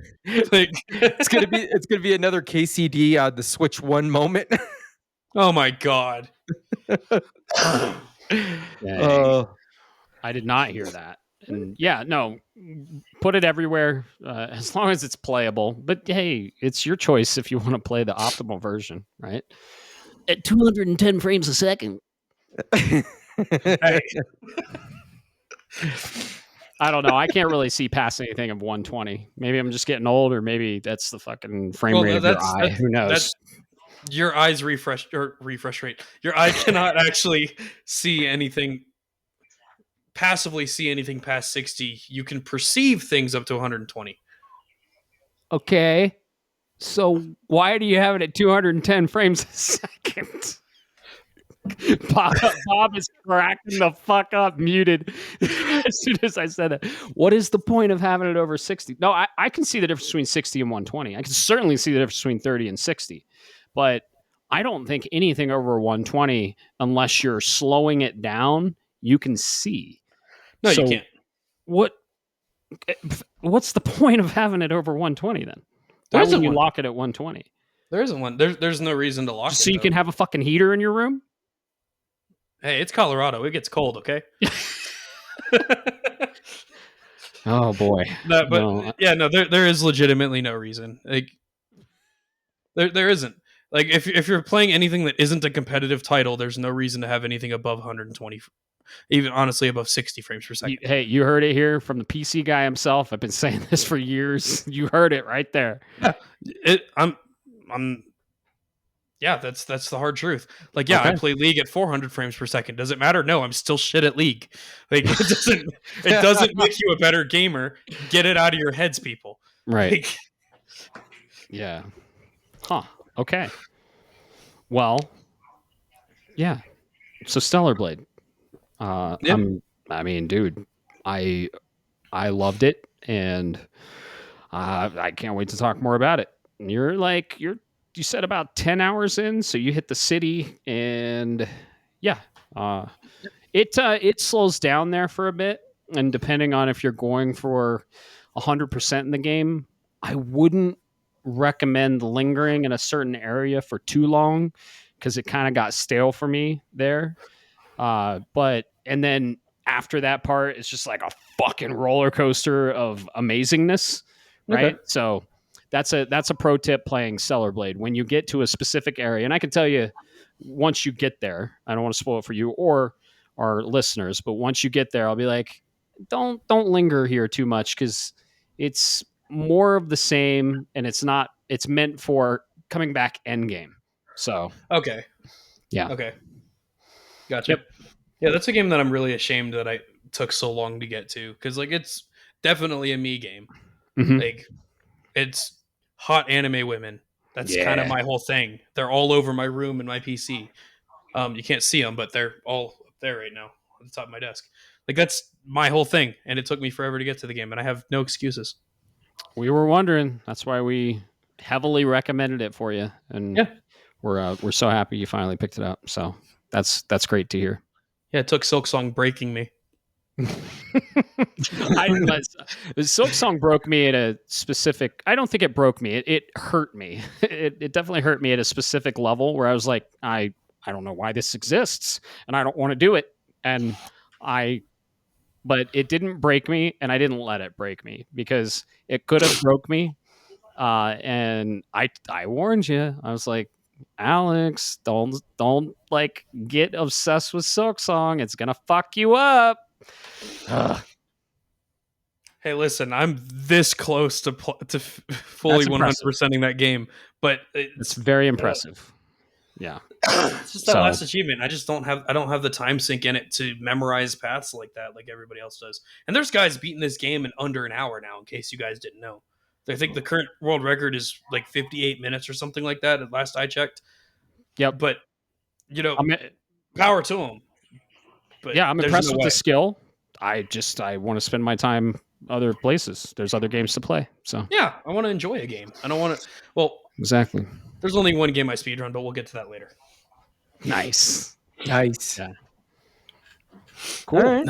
How about you, Bob? What are you playing? Well, let's start off with the easy one. I was playing around trying to figure out after I finished a different game. I was like, man, I need something to play. I don't know what's out there. I don't want to get certain games because it's that time of year with Christmas. So I'm probably going to have certain big hit games waiting for me under the Christmas tree, and I don't want to ruin it. And I looked, and for $15, Ball X Pit, but I think it's called Ball Pit is the way I've heard it supposed to be pronounced. This is a brick breaker roguelite is the best way I can describe this game. So there's not much in terms of a story setup, but you are literally you make you're running down a corridor, and your character is shooting these balls at these enemies as they're coming towards you, and you're doing the a la Space Invaders where they keep coming towards you and you're killing them, and you'll get power-ups, and you can make those power-ups combine different ways together. For example, like you can shoot a fire one or a poison one, multipliers, things of that nature, right? And you have characters, they have different buffs and attributes to them, and you can go through and you can level them up as you collect resources, and you put buildings in place in this town hub of yours. Really, I know sounds a little weird, but trust me, follow me, folks, and you can kind of then use your characters that you unlock and in another brick breaker mini game, and they hit the buildings and they level them up, they collect resources, you get new blueprints, and you just basically are going down this cavern. Why? Because there was an ancient civilization there, and I think it was Babylon, is what they called the city. And then one day it's gone, and it left a crater in the ground. So now people are there to treasure hunt. Put about 20 hours into this. Definitely enjoyable. It's a sleeper for me, especially for the price. That's a really cool story behind that. It sounds like a cool concept for sure. And yeah, I heard it's a lot like Vampire Survivors. Yes, very Vampire Survivors encoded in there. I don't know. Is this on PC there, Alex?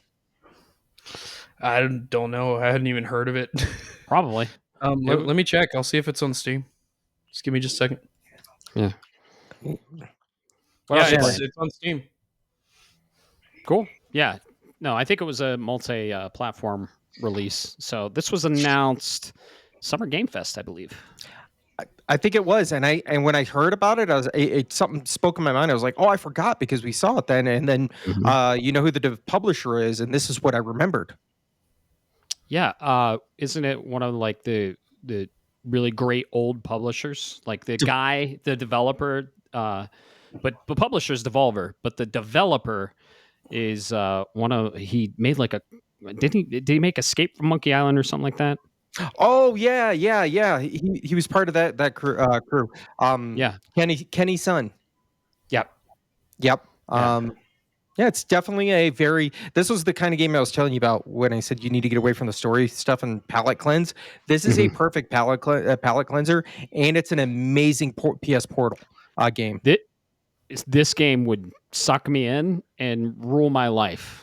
So it's threatening right now. I have to find something else and break it up, because I will put 40 hours into this game in 3 days and not even think about it. I'll let you do the math. God, it's his new Balatro. It is. This is the new Balatro. That is very well put together, man. I'm glad you like it. Absolutely. So definitely avoid it there, Matt, on your side, because you'll be down this hole. But the reason I picked this up and I needed a palate cleanser is after last week's backlog episode. This is going to be minor spoilers for that, so I apologize if you didn't get it all the way through. But I said I need to be shamed, and I felt so shamed that I went and picked up a game that was on my backlog. It was on the did not finish, but I considered it a backlog item. And that's because it's the great Last of Us Part 2. Hell yeah. I was through the first segment last time we talked. There's kind of like 3 parts to this game is the best way to put it. So I had started the second part. I'm trying to say this without spoiling anything, because there's a lot that happens. First off, did you play this at all, Alex? I don't remember. Yeah. Okay. All right, so then I just keep that in mind too. But mechanically, I think the game is phenomenal. It has a survival horror backdrop, but the more I played it, the more I kind of felt like I was playing a Metal Gear game. Because the combat, particularly some of those, there's some parts it's a little unavoidable, tropes, but doing a lot of sneaking and hiding, and the way I played it was getting up close and personal or using silence from a distance, not this guns in blazing thing. And then let's see, the writing. I think we talked about this, Matt. This is the part that I need to be generic. I think it is a great storytelling frame, and I think there is a great structure there, but I think it's execution, where some of the material, some of the themes, even for that time, were starting to get near tropish. If I'm being honest. So I I get try it. to keep that in mind it's a relic of its time, right? So I can see from that perspective it's good, but I can tell you right now, from my personal tastes, that that stuff kind of didn't age as well. It never really has, and that kind of sucks. But yeah, power to Ellie, and I definitely say I'm proud. I finally put this one off my list, but I will not be going for the platinum because fuck Point of No Returns without a chapter select. Fuck Yeah. off. Yep. Those are tough. Yeah. So I did platinum it. Loved this game. Was in my top 3 for the year. Not it. I don't think it was better than The Last of Us, the first one, part 1. No. But I still loved it, and it's got incredible gameplay. I think it has an incredible story. It's one of the greats on PS4. So, and then you can get it on PS5 now, the remastered Ultimate Deluxe fucking Yep. edition, and the 4th time they've released it. But yeah, no, I hope as many people can play it as possible. Yeah, I played it on launch, and then I played it again on PS5 after the patch, the original game, and platinumed it. So yeah, love The Last of Us Part 2. I'm excited for when they release The Last of Us Part 3. They said they've been working on Part 3, but we'll see. So I'm glad you finally finished it. And you recently picked up another big game that I was very ashamed that you haven't played from your backlog. So Yes, yeah, we'll talk about that definitely. But you're right. I say the final thought for this. So the best way I can put my overall thoughts in this in a nice package, if you will, is I went in with an open mind. And it landed where I expected it to, which is I still think from that year, Ghost of Tsushima beat it by a country mile. that's still my Did, game of the year that year. But I think yeah, it was close. It was a little closer for me, but Ghost still took it for me. yeah. I still think Ghost, whether it was by an inch or a mile, is almost irrelevant. But that it landed where I thought it would in that year, and that was number 2. And I give them props for it, and I can't wait for Intergalactic to see what Naughty Dog has cooking next. Oh, dude, the space theme and Naughty Dog's polish and their gameplay and everything we've seen about that. I think we might see more at the Game Awards. I think there might be like a reoccurring theme there. So I'm excited. So yeah, Naughty Dog, one of the greats for PlayStation first parties, and yeah, so glad you finished it. Good job. Yay! Now you're next, right? You get to do a shameful one. Yeah. What can I pick up? I don't even fucking know. Maybe Metal Gear Solid 5. Right? Or maybe Final Fantasy 12. Oh, Another 100-hour title. I didn't show you, Alex. Oh, go ahead. Said it could be worse. Like Red Dead Redemption 2 is on my list of like never played it. Halo 3 ODST I have never played. Oh, Like that's yeah. So you can feel shamed all you want. I'm just as bad. yeah. We all Yeah. have backlogs, and mine keeps growing. So I just sometimes I'm just like, whatever. I'll get to it when I get to it. Yeah, So. Death Stranding 2 is on my backlog now because I ain't got a PS5 yet. Yeah. Oh, dude, you have a lot on your backlog from Sony first party. Hell yeah, I do. Yeah. Oh, you're gonna be eating good once you do that. So cool. Anything else that you want to talk about what we're playing before we get into this awesome main topic? No, I think we dive into it. It's your kind of Sweet. a show, so to speak. All right. So we are going to talk about one of my favorite genres. I think, Alex, it's one of your favorite genres. Bob, you like the games too. Not one of your favorite genres, but you enjoy them and you appreciate them. And that is the wonderful genre of Metroidvania. So first off, what the fuck are we talking about?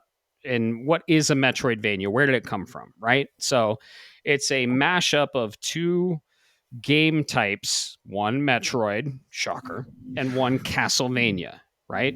So what makes a Metroidvania? There's multiple elements. Okay, some say you can have 3D Metroidvanias, but I disagree with that. The internet majority says yes, you can have 3D Metroidvanias. So I'd say the three biggest aspects of a Metroidvania. The one from Metroid is you collect items that allow you to progress into places in the map that you couldn't before. So if you come across somewhere in the map that you can't progress, you get an item on the golden path, and then you can go back and you can progress. So like in Metroid, you get like the wave beam and you can open purple doors. Okay. The second element from Castlevania is it's a interconnected map. The whole map is interconnected, and you can traverse back and forth through the entire map. You can backtrack, and everything is connected. So it's interconnected. And then I think so. The ones we're going to be talking about today is 2D or 2.5D. So side scroller, 2D, 2.5D. Those are the main aspects and the criteria that we're going to be talking about when it comes to Metroidvanias on the cast today. So, I mean, let's just get right into it. So I've always been a huge fan of this. Metroid and Castlevania are in my top favorite IPs of all time, and they clashed the two genres and made their own. And I was like, fuck yeah, that's awesome. So there have been a lot of Metroidvanias that have come out. They're usually in the indie space. We have some in the AAA space as well, which I love to see publishers and developers exploring that genre. There's a big rumor that a Sony PlayStation first party developer is working on a 2.5D Metroidvania God of War. So Sony Santa Monica, which, I mean, we might see that at the Game Awards. Who knows? But I love that this genre is, gaining traction, and we're seeing more and more games. But most of my games are indie, and I have a lot of AAA popular games too. So, yeah. Who wants to go first? Alex, you're the guest. You get to go first. All right, So, put what's right on number the spot. 5 on your list? We have some honorable mentions too, so we're going to be peppering them in when we can, because there's so many great titles in this genre, and if you've never played any of these games, go check them out. Metroidvanias are so fun, and they're just super awesome checklist games. So anyway, sorry, Alex, go ahead. Okay, so my first one's a little bit of a divisive one because some people say it's a Metroidvania, some people say it isn't. That's going to be Okay. Blasphemous 2. 100% a Metroidvania. Interconnected 100%. map. Interconnected map. Yeah. And you progress with items that it's 100% Metroidvania. Yeah, it's a significantly slower paced, more so than the other games on my list. I had to go with the second one specifically. I think it improved on everything from the first game. It gave us smoother combat. It's still pixel art, and it's gorgeous pixel art, mind you. Love pixel art. The platforming's still great. It kind of hit the nail right on the head for me, and it left off right where the DLC from the first game left or ended. And very cool. It's been really rewarding. It's not all that long of a game. I think it was like 11, maybe 12 hours is what it took for me to beat it. But it's a lot of fun. I heard I played a little bit of it. I started it. It's very fucking hard. It is extremely hard. It is extreme. I will go out on a limb here and say it's the hardest one on my list. Wow. But, wow. Okay. But the game rewards every bit of it. That's awesome. It's more of a Souls-like than the other Souls-like Metroidvanias I've played. Yeah. Very cool. Incredible pixel art. So gotta love the pixel art meshed with the Metroidvania genre. And it explores some themes in like the religious aspects, which I really love. I didn't beat it, but I played it. I honestly I kind of got frustrated with it and was like, fuck this game. I'll come back to it. So that's fair. Yeah. Yeah. It is really rough. Yeah. But it's a lot of fun. Awesome. That's a good one. So, all right, Bob, you're next. All right. I do want to say that is a good one. Even I don't play these genres that much, and even I know that name. I never got a chance to play it, but I totally forgot that it was the Game Kitchen that was behind that, Mhm. which is what caught my attention originally with it. So to hear that it's hard, and fuck certain other ones in the series, I think it's a good pass for me. Thank you. Yeah. Yeah. uh, there's a difference, and the reason I say this is there's a difference between 2D or Metroidvanias and 2D platformers. Huge difference, and I like the other one more. But all right, number 5. So Metroidvania, we got 2 games that are in there that are part of that inspired. And you guys will notice on my list, it's going to go from kind of older to the newer stuff and development race because I think the genre has developed. But I played a lot of the. Oh, go ahead. By the way, I forgot to mention to the listeners that we're going to do the same thing with the list as we did in the horror episode.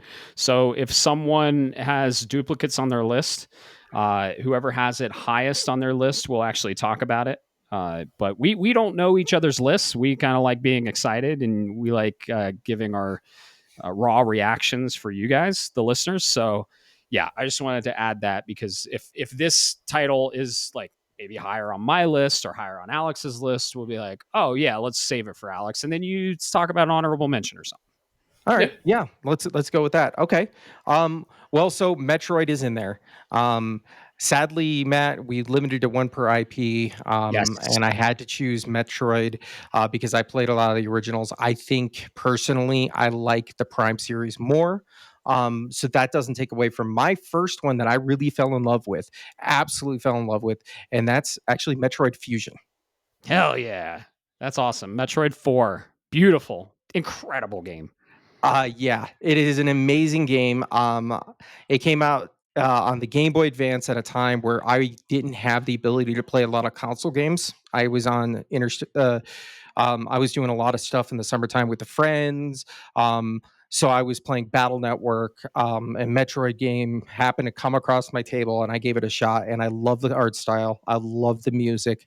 Do I necessarily know what was going on or remember? No, but it was an amazing game, and trying to find all of the little hidden secrets and stuff.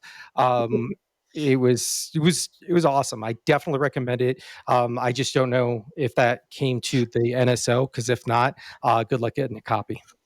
I think it did. I think it's on the NSO, I believe. All right, perfect. But yeah, number 5 is at Fusion, so you'll see where they goes from here. Amazing. Yeah. I loved Metroid Fusion and one of the greats. So good pick. Good pick. Let's see. So my number 5 is actually made from one of the legendary developers that made one of the games in this genre, Castlevania.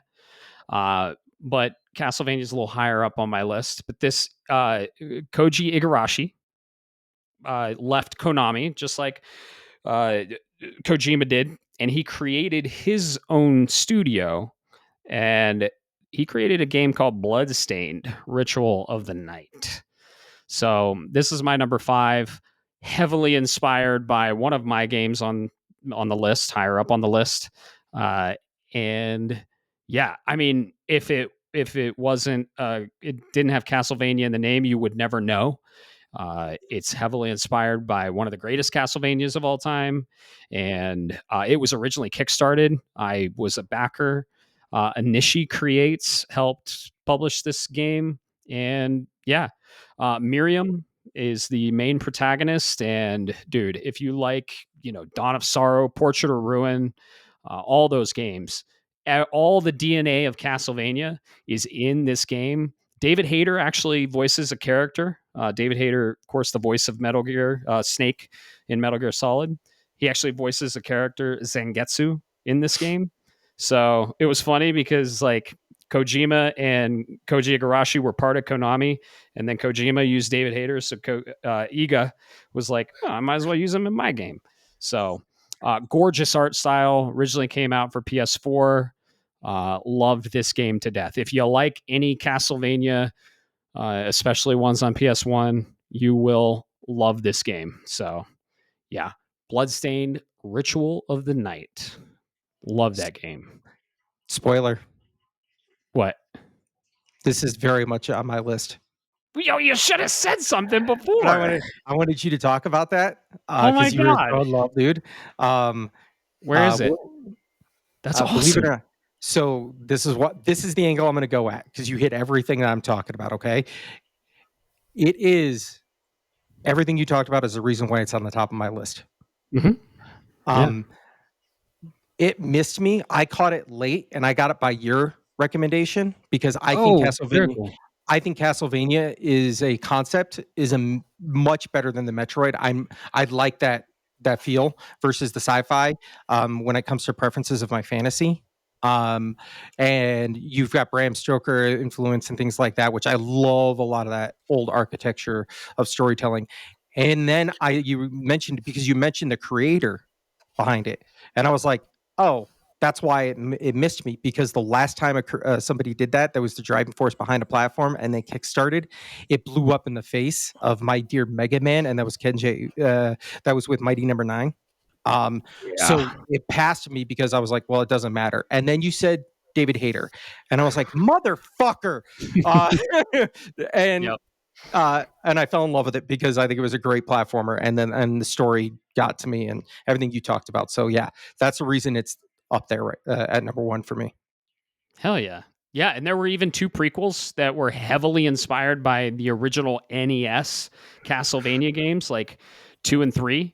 And they're great. I platinumed all of them. I love them. And in the prequels, you play as Zangetsu. It's not voice acted or anything like that. It's very 8-bit Castlevania, but they're great and they're amazing.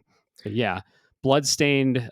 You have Bloodstained Curse of the Moon, Bloodstained Curse of the Moon 2, and then Bloodstained Ritual of the Night. And guess what? Next year we're getting a sequel, Bloodstained: The Scarlet Engagement, and I'm super excited. And I think it's co-op, Bob. And if you love Bloodstained as much as I do, we should play it, and we're gonna stream it for you all on the Shapes Twitch. You know what? Let's do it, man. I'm all for Yeah. it. Hell yeah. Let's fucking do that. Let's set it up. Yeah, that sounds fun. Hell yeah. What was it pretty high on your list? Oh no, it was at the top of the list. Oh fuck, it was your damn. Okay. Nice, man. Wow. Yeah. I mean, dude, I'm a huge Metroidvania like genre lover, and for this to be even top 5 is huge. Like that has a weight for me. So and the reason for this, and you guys will now see this. I started at the bottom of the list with Fusion. Yeah. And I'm not joking. Ritual of the Night is the last one on the release of all of these. And that's because I think the art of a Castlevania as a genre has finally met its form, and I Yeah. love it, and I'm here for it. But old Metroid, the original Metroid, folks, the one that came out in 1987, is very rough by standards of modern day. Oh yeah. Yep. It's probably one of the worst Metroids. We don't talk about Federation Force. It's probably one of the worst Metroids. But still, yeah, still a great game. So, yeah. Cool. All right, Alex. What's your number 4? Okay, so you guys may or may not have missed this one. I don't know. For me, it's Ender Lilies. Okay. Yeah. It's phenomenal. So it was one that I almost didn't finish because the first playthrough was rough. I didn't understand everything. I didn't really enjoy it the first time through, but the second time, when I actually took my time with it and didn't Hollow Knight the crap out of it like I do with Metroidvanias, when I decided not to just go fast, I finally appreciated the game for everything it was worth. It's stunning. The soundtrack is amazing. The story is one of the best stories I've found in a Metroidvania. And shit, like there's not really much more I can say about it. The character development's phenomenal. It's got a nice pacing. The levels aren't really all that unique because the genre is the genre, but it all works. And it's all seamless. What's the unique aspect to it compared to other Metroidvanias. Can't you in Ender Lilies, if I'm not mistaken, I didn't play it, but I have been intrigued by it. Can't you like catch enemies kind of like Pokemon and then summon them? Yeah. Cool. Yep. There's That's a awesome. lot that makes the game great. But like I said, it took a second playthrough for me to finally like really appreciate it. Yeah. Because the first time I just zoomed through it because when I hopped on that, I was on the tails of the original Hollow Knight, and I was like, Right. it's another one of these games. Let's just go through it, see how it is. And I didn't appreciate it for what it was. And Gotcha. I've heard Ender Magnolia is phenomenal. I haven't played it yet. We'll see if I get around to it. That's the sequel for anybody listening. Wow. Yeah. I might have to check this out. When? Right? Yeah. It's a little bit of a long one, honestly. It took me like 20 That's what something she plus said. hours. Right. Okay. Very cool. It was a little lengthy. Huh. Nice. Hey, Who developed that? Give me just a moment. You're good. While you look that up, go ahead, Bob. I'm looking for Go it. to your number 4. No, go to your number 4. number While he 4. looks at it. AdGlobe and Livewire. Okay. Very cool. Okay. All right. Number 4. Nice. So that's a good one, by the way. I'm gonna have to check that out. Number 4 for me, it is the Castlevania in the Metroidvania. There is a certain repackaging in in this generation of them, and I don't want to say anything specifically because in case somebody includes all 3 of them, because it's technically another release. There's one specific out of that family, and that's Dawn of Sorrow. Fuck yeah, that's my favorite too. It's not on my list though, because It's not on your list. like you said, we can only choose one per IP. Yep. Gotcha. Oh yeah. Dawn of Sorrow is the goatee of that era, the handheld era. I thought it really started to help with the genre when they added those RPG elements. And then they only yeah. And then it's in there. The RPG, yeah. Yeah. There I know technically, but keep in mind didn't get to that one until later. That's Gotcha. why. Okay. Gotcha. It was my first introduction, should I say, to it. I have gone back. Yes, folks, I know where you're going with this. But this was in that family that kind of got me going. Dawn of Sorrow was the first one that I picked up. There were the others. I touched them. They're great. This blew my mind, dude. I was like, this is everything that I wanted out of a Metroidvania. At least I thought at the time. And then we see other things later down the line, the evolution. Yeah, I'm glad I didn't take yours. I was worried about that one. Dude, it's that might actually be my second favorite Castlevania. Okay. So, Dawn is phenomenal. That run of 3 games on the DS, Dawn of Sorrow, Portrait of Ruin, and Order of Ecclesia, amazing. So, yeah, they recently brought out a trilogy of those, and I recently played Dawn of Sorrow. I fucking loved every minute of it, man. It follows Soma, and yeah, dude, great fucking pick. And then you platinumed the Dominus collection, right, with Dawn of Sorrow in it. Yeah, I got that through there. I was really thankful because I got a reminder. I was really thankful they had the rewind feature because I don't have the reflexes I used to. I'm like, holy crap, these are difficult. If you play them as intended, or how did Alex put it, raw dog them. Raw dog them, yeah. Very cool. Alex, did you play Dawn? Yeah. Awesome. And the re-release, they did an awesome job with that trilogy. So yeah, man, Dawn of Sorrow is just an incredible Castlevania game. So probably my second favorite Castlevania for sure. Sweet. All right, man. Well, what about you? Let's see. So this is probably on one of your lists. So I'll just say it. It's AAA. It released last year. Ubisoft Montpellier made it. It's on your list. Number 2. All right, we'll save it. No, not number 2. Number 3, we'll save it then, and we'll both talk about it together. Okay. I won't even say it. You already know what I'm talking about. Let me give a honorable mention then. This game came out originally on the Xbox Arcade. It came out, they re-released it on PS4, and the developer was Chair Entertainment, and the publisher, Epic Games, helped develop it too. It very heavily inspired by Metroid. This game is called Shadow Complex. Have either of you played Shadow Complex? Yes, I have. Yes. Okay. All right. Never mind. Whoo, you went somewhere else. And I'm somewhere. I'm safe, folks. But, okay. Whoo, Gotcha. Yeah. When you just said Ubisoft Montpellier and last year, my brain went somewhere else. Oh yeah, no. This is my honorable mention. We were talking. We're thinking of the same thing. I decided. Okay. Yeah, because it's your number 3, my number 4. All right. So all right. I'm talking about an honorable mention. Oh, gotcha. Yeah. Sorry. You're good. Shadow Complex, heavily inspired by Metroid. You're in a complex. You're just a normal fucking dude with like a pistol. It's 2.5D. It's a Metroidvania. It was like, I'd say double A, and it was great. It's on PS4.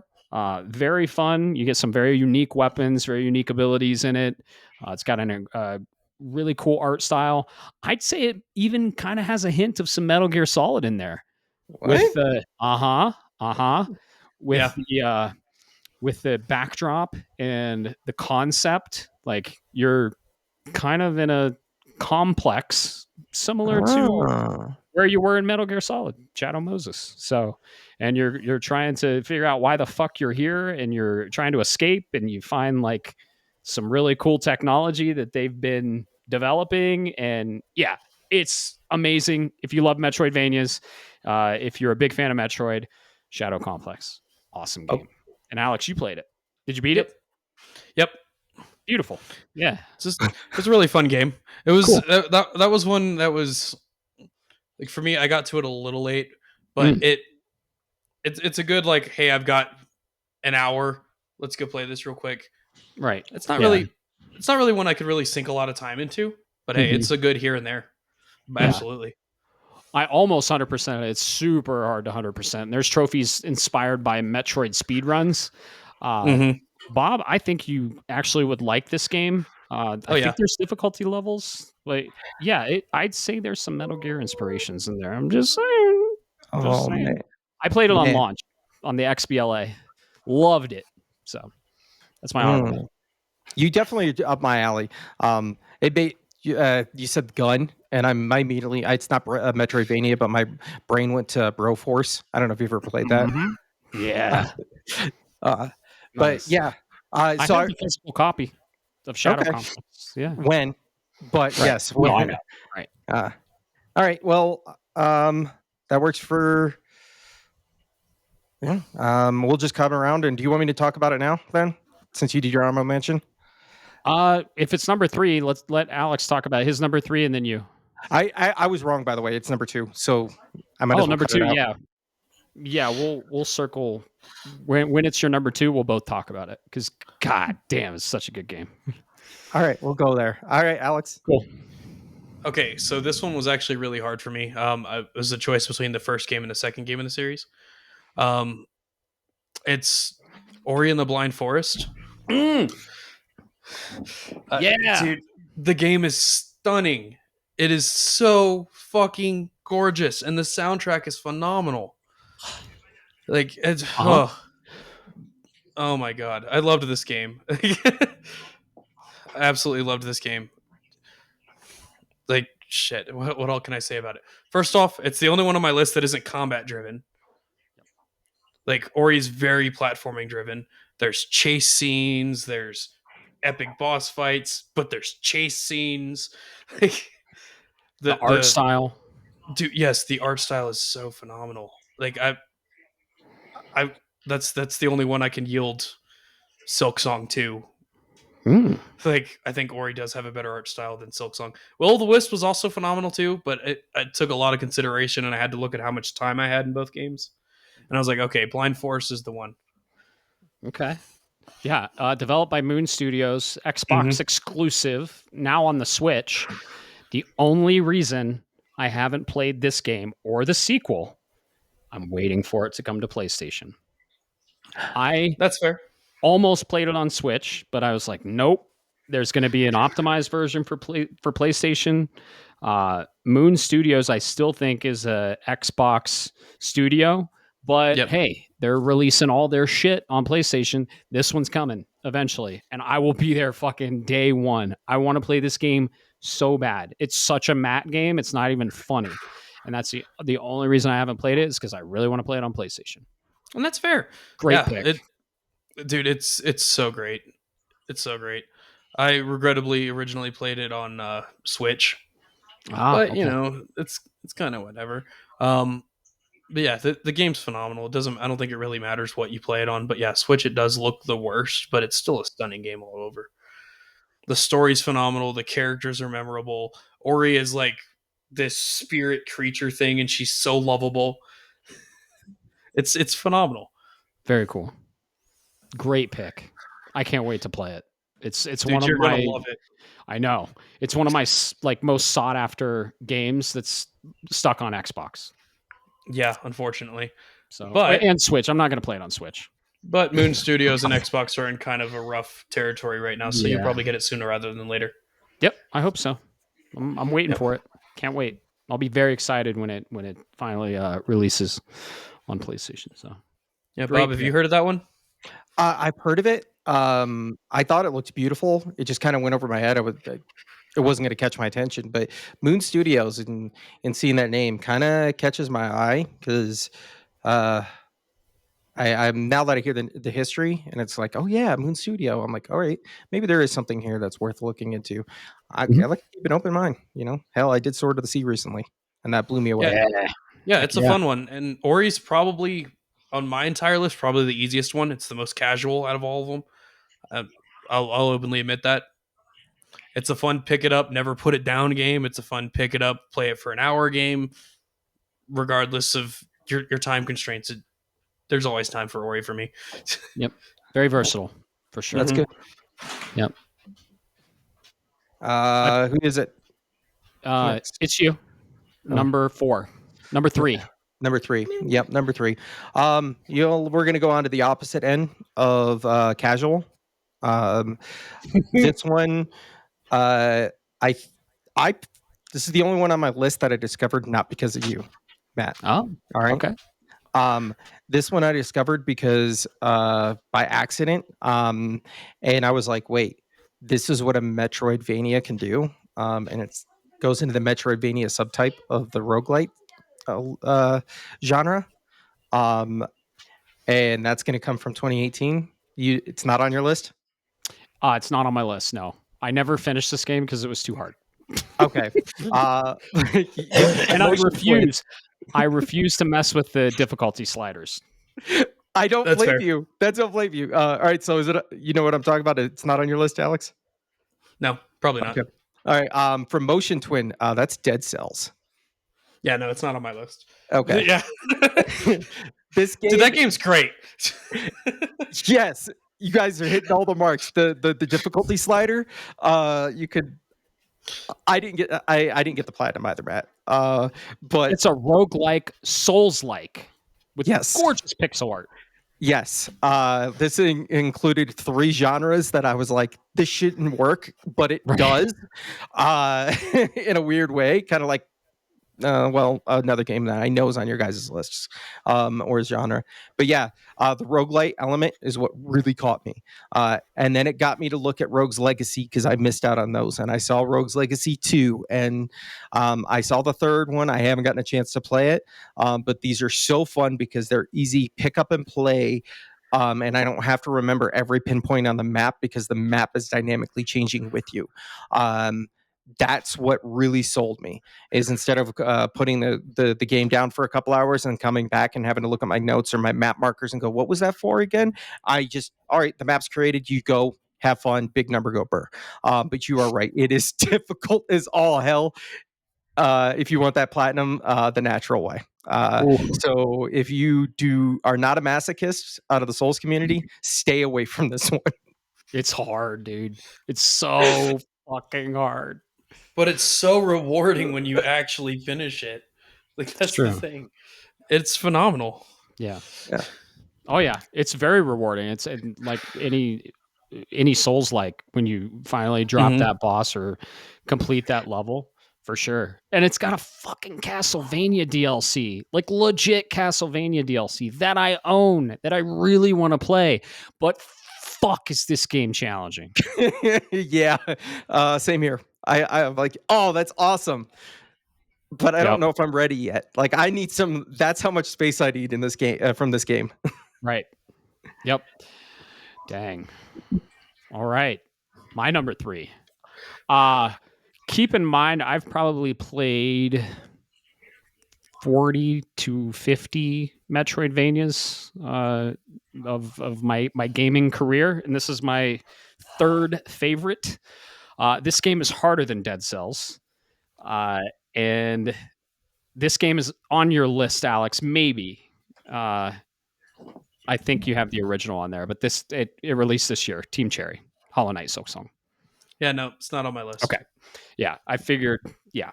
So, I didn't platinum this game. This game is extremely hard, just like the original was. I fucking love this game. It's in my top 3 favorite games this year. It's in my top 3 favorite Metroidvanias of all time, in my top 3 genre of all time. This game is gorgeous. This is the one that broke Alex. This is one we were talking about. Team Cherry released this year. Very, very small developer, indie game. It's going to be nominated for Game of the Year. It's going to be nominated for a ton of awards this year. I had high expectations for this game, and it fucking shattered them. I loved 90% of it, not BioWater, and I was so impressed with how long this game was. This game is like 3 times, maybe 4 times longer than the original. I had a blast playing it.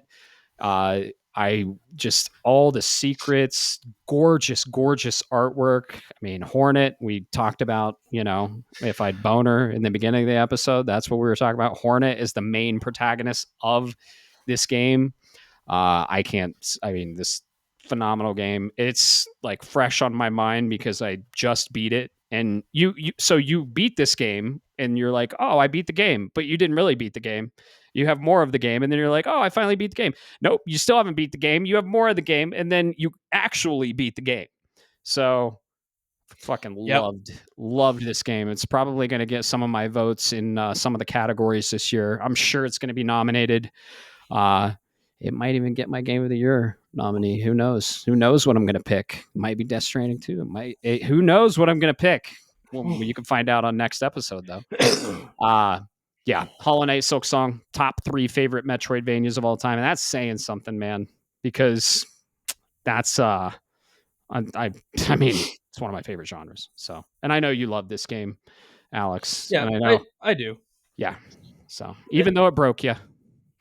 Yeah, for me, I can't talk too much onto it because I have the other game on my list. Sure. But Silksong would have been on my list if I was not limited to 1 per IP. Mm-hmm. I'll say that much. Yep.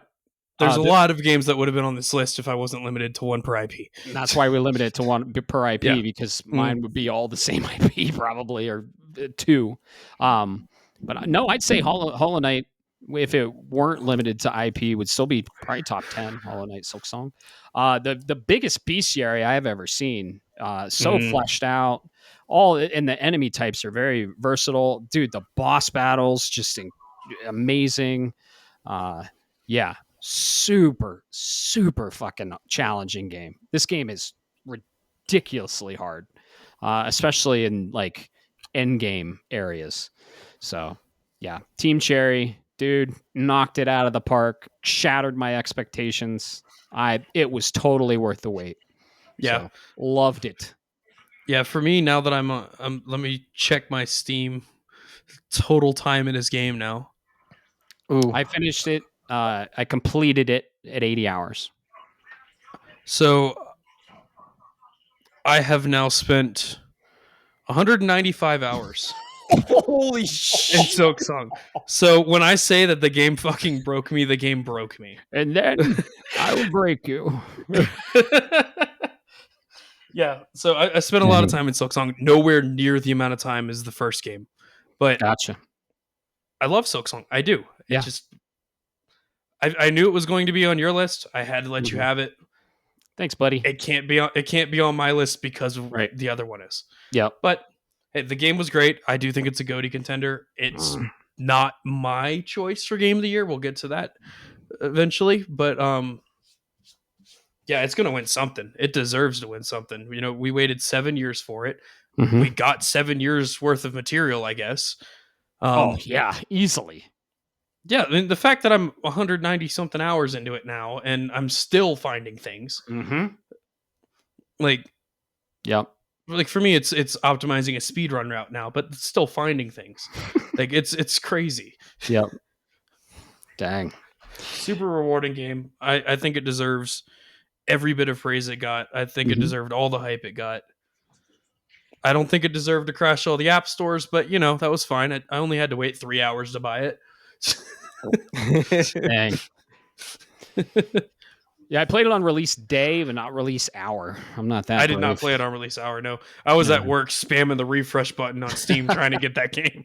Nice, yeah, because they didn't send out any preview copies or anything. No. Like it basically, they didn't shadow drop it, but they kind of did. Like they announced, 2 weeks, it's gonna be available. We're not giving any preview copies. Have fun. Oh yeah. So yeah. And goddamn, it hit every single mark we expected it to. Oh, so good. So good. If you haven't played Hollow Knight Silksong, play the original first. If you like that one, you'll love Silksong. So, all right, Alex. Number 2. Okay, number 2. This might be on somebody's list. I don't know if either of you guys have played it. Nine Souls. Nope. I didn't know you played that. I'm curious about it. Heard it's hard as fuck. No, but that's also because I'm a masochist and I love these games. But so Nine Souls isn't really all that difficult. It brings something really unique combat wise to the table. It's the first Metroidvania I've played with a parry system, aside from the Ubisoft one you guys are going to talk about in a minute. But yeah, it has a Jade system, which is similar to Hollow Knight's charm system, Silksong's charm system as well, but they have downsides. So like, yeah, you'll get better attack speed or a larger attack range, but you're going to take damage, things like that. Oh, there's every time you attack. Nice. Yeah. It makes for really unique and interesting builds. And I've watched other people play through this game, and I have never seen somebody or two different streamers have the exact same build on their characters. Very cool. Because everybody builds it differently. I think personally, it has the best final boss out of all of the Metroidvanias that I've played. Not the greatest story. The story's a little lacking sometimes.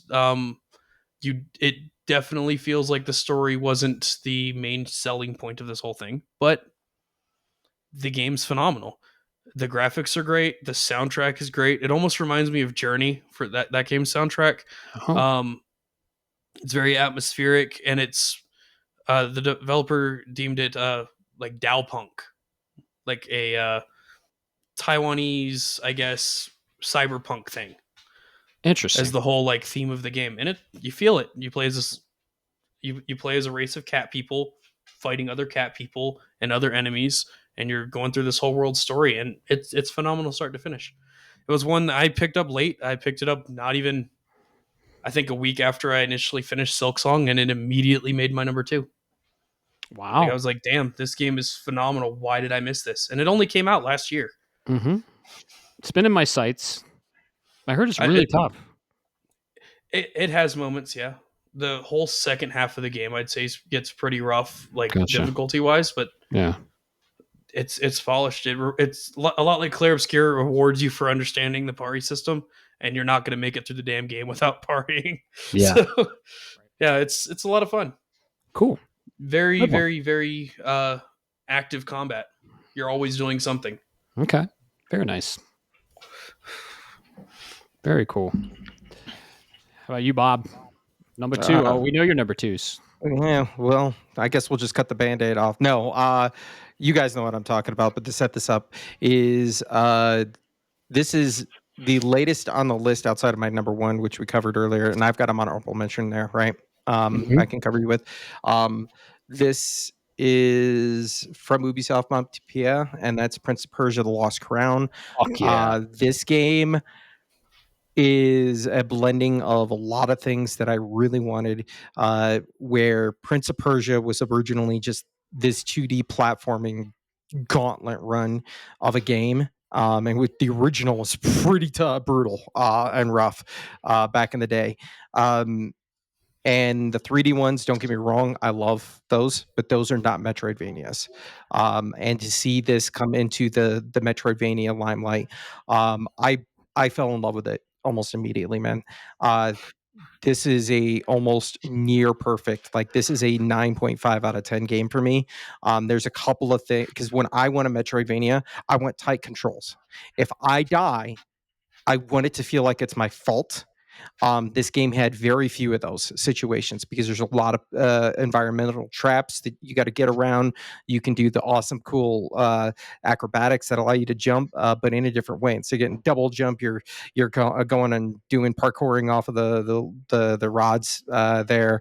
I think this is one of the few that had a really good story that kind of captured me. I'm like, ooh, I feel like I really have a purpose here. I'm not just surviving. I'm really here because I've got a purpose, and you feel it within the voice acting, which I thought was awesome to do. That this one, and to top it off, it's a very reasonably easier of the Metroidvanias. It's very accessible, in my opinion. I don't know. Did you have any trouble with it? The Golden Path, super accessible, but some of those optional platforming puzzles, some of probably the second hardest I've encountered. My first hardest we'll talk about for sure. But though, dude, the Golden Path is pretty doable, but those little secret areas and it's got some of the hardest platforming in a Metroidvania I've experienced for sure. Fucking love this game though. I think that you're right. I have problems with the Metroidvanias for other reasons. I love platformers. So they were difficult, but I didn't think of them like that. So this is a good call out. Definitely good call out, because those were one of those traps that I know you're talking about at the end. Kind of had me questioning how tight of a game it was. And I saw all the slight edges where I was like, I don't know. That doesn't feel fair. But outside of that, yeah, really good game. I'm just sad that it didn't meet expectations, because it did well in its critic scores, in the 84 to 85, between about 83 to 85, depending where you're at. And quite frankly, I think that was underbidding it. I really think this was a 92, 93 for me. Not game of the year last year, but it was definitely up in that conversation. And I think it was criminally underrated in that regard. For sure. Yeah. Awesome combat. You can do combos, parrying, like you talked about. And I loved it. It introduced one of the coolest mechanics in a Metroidvania that I think every Metroidvania should have going forward. In a Metroidvania, one of the aspects of it, like we were talking about, is you encounter a blocked path and you can't progress until you get an item or an ability to come back and then progress. Well, usually a good Metroidvania will give you markers where you can mark your map. Prince of Persia went a step further, and when you mark your map, it takes a screenshot of that area. Because I don't know how many times I've marked the map and I'm like, oh, why the fuck did I mark the map? And I go back and I'm like, oh, it's just a fucking double jump. Shit. But in Prince of Persia, you can hover over it and you see a screenshot. Every fucking Metroidvania going forward should have this feature. It was incredible. Thank you. Yes. I totally forgot about that until just now again. Matt is absolutely right. That's my fundamental problem. Is if I take a break, I'm like, what is this map marker for? There, it gave me a snapshot. So that way it didn't give me a big glowing thing. So I know there's something there. They just contextually, in that specific room or section, there's something there that's supposed to remind me. And now it's up to me to try to remember that. But having that digital journal was a huge saver. Absolutely worth it. Because I would do that in some of my Metroidvanias. But it wasn't baked in the game. I would mark it and then take 2 screenshots from my phone of where it was on the map and what it was. So I was doing this before in most of my. It helped tremendously, and I started doing that about halfway into my Metroidvania journey. But yeah, having it baked in the game, awesome.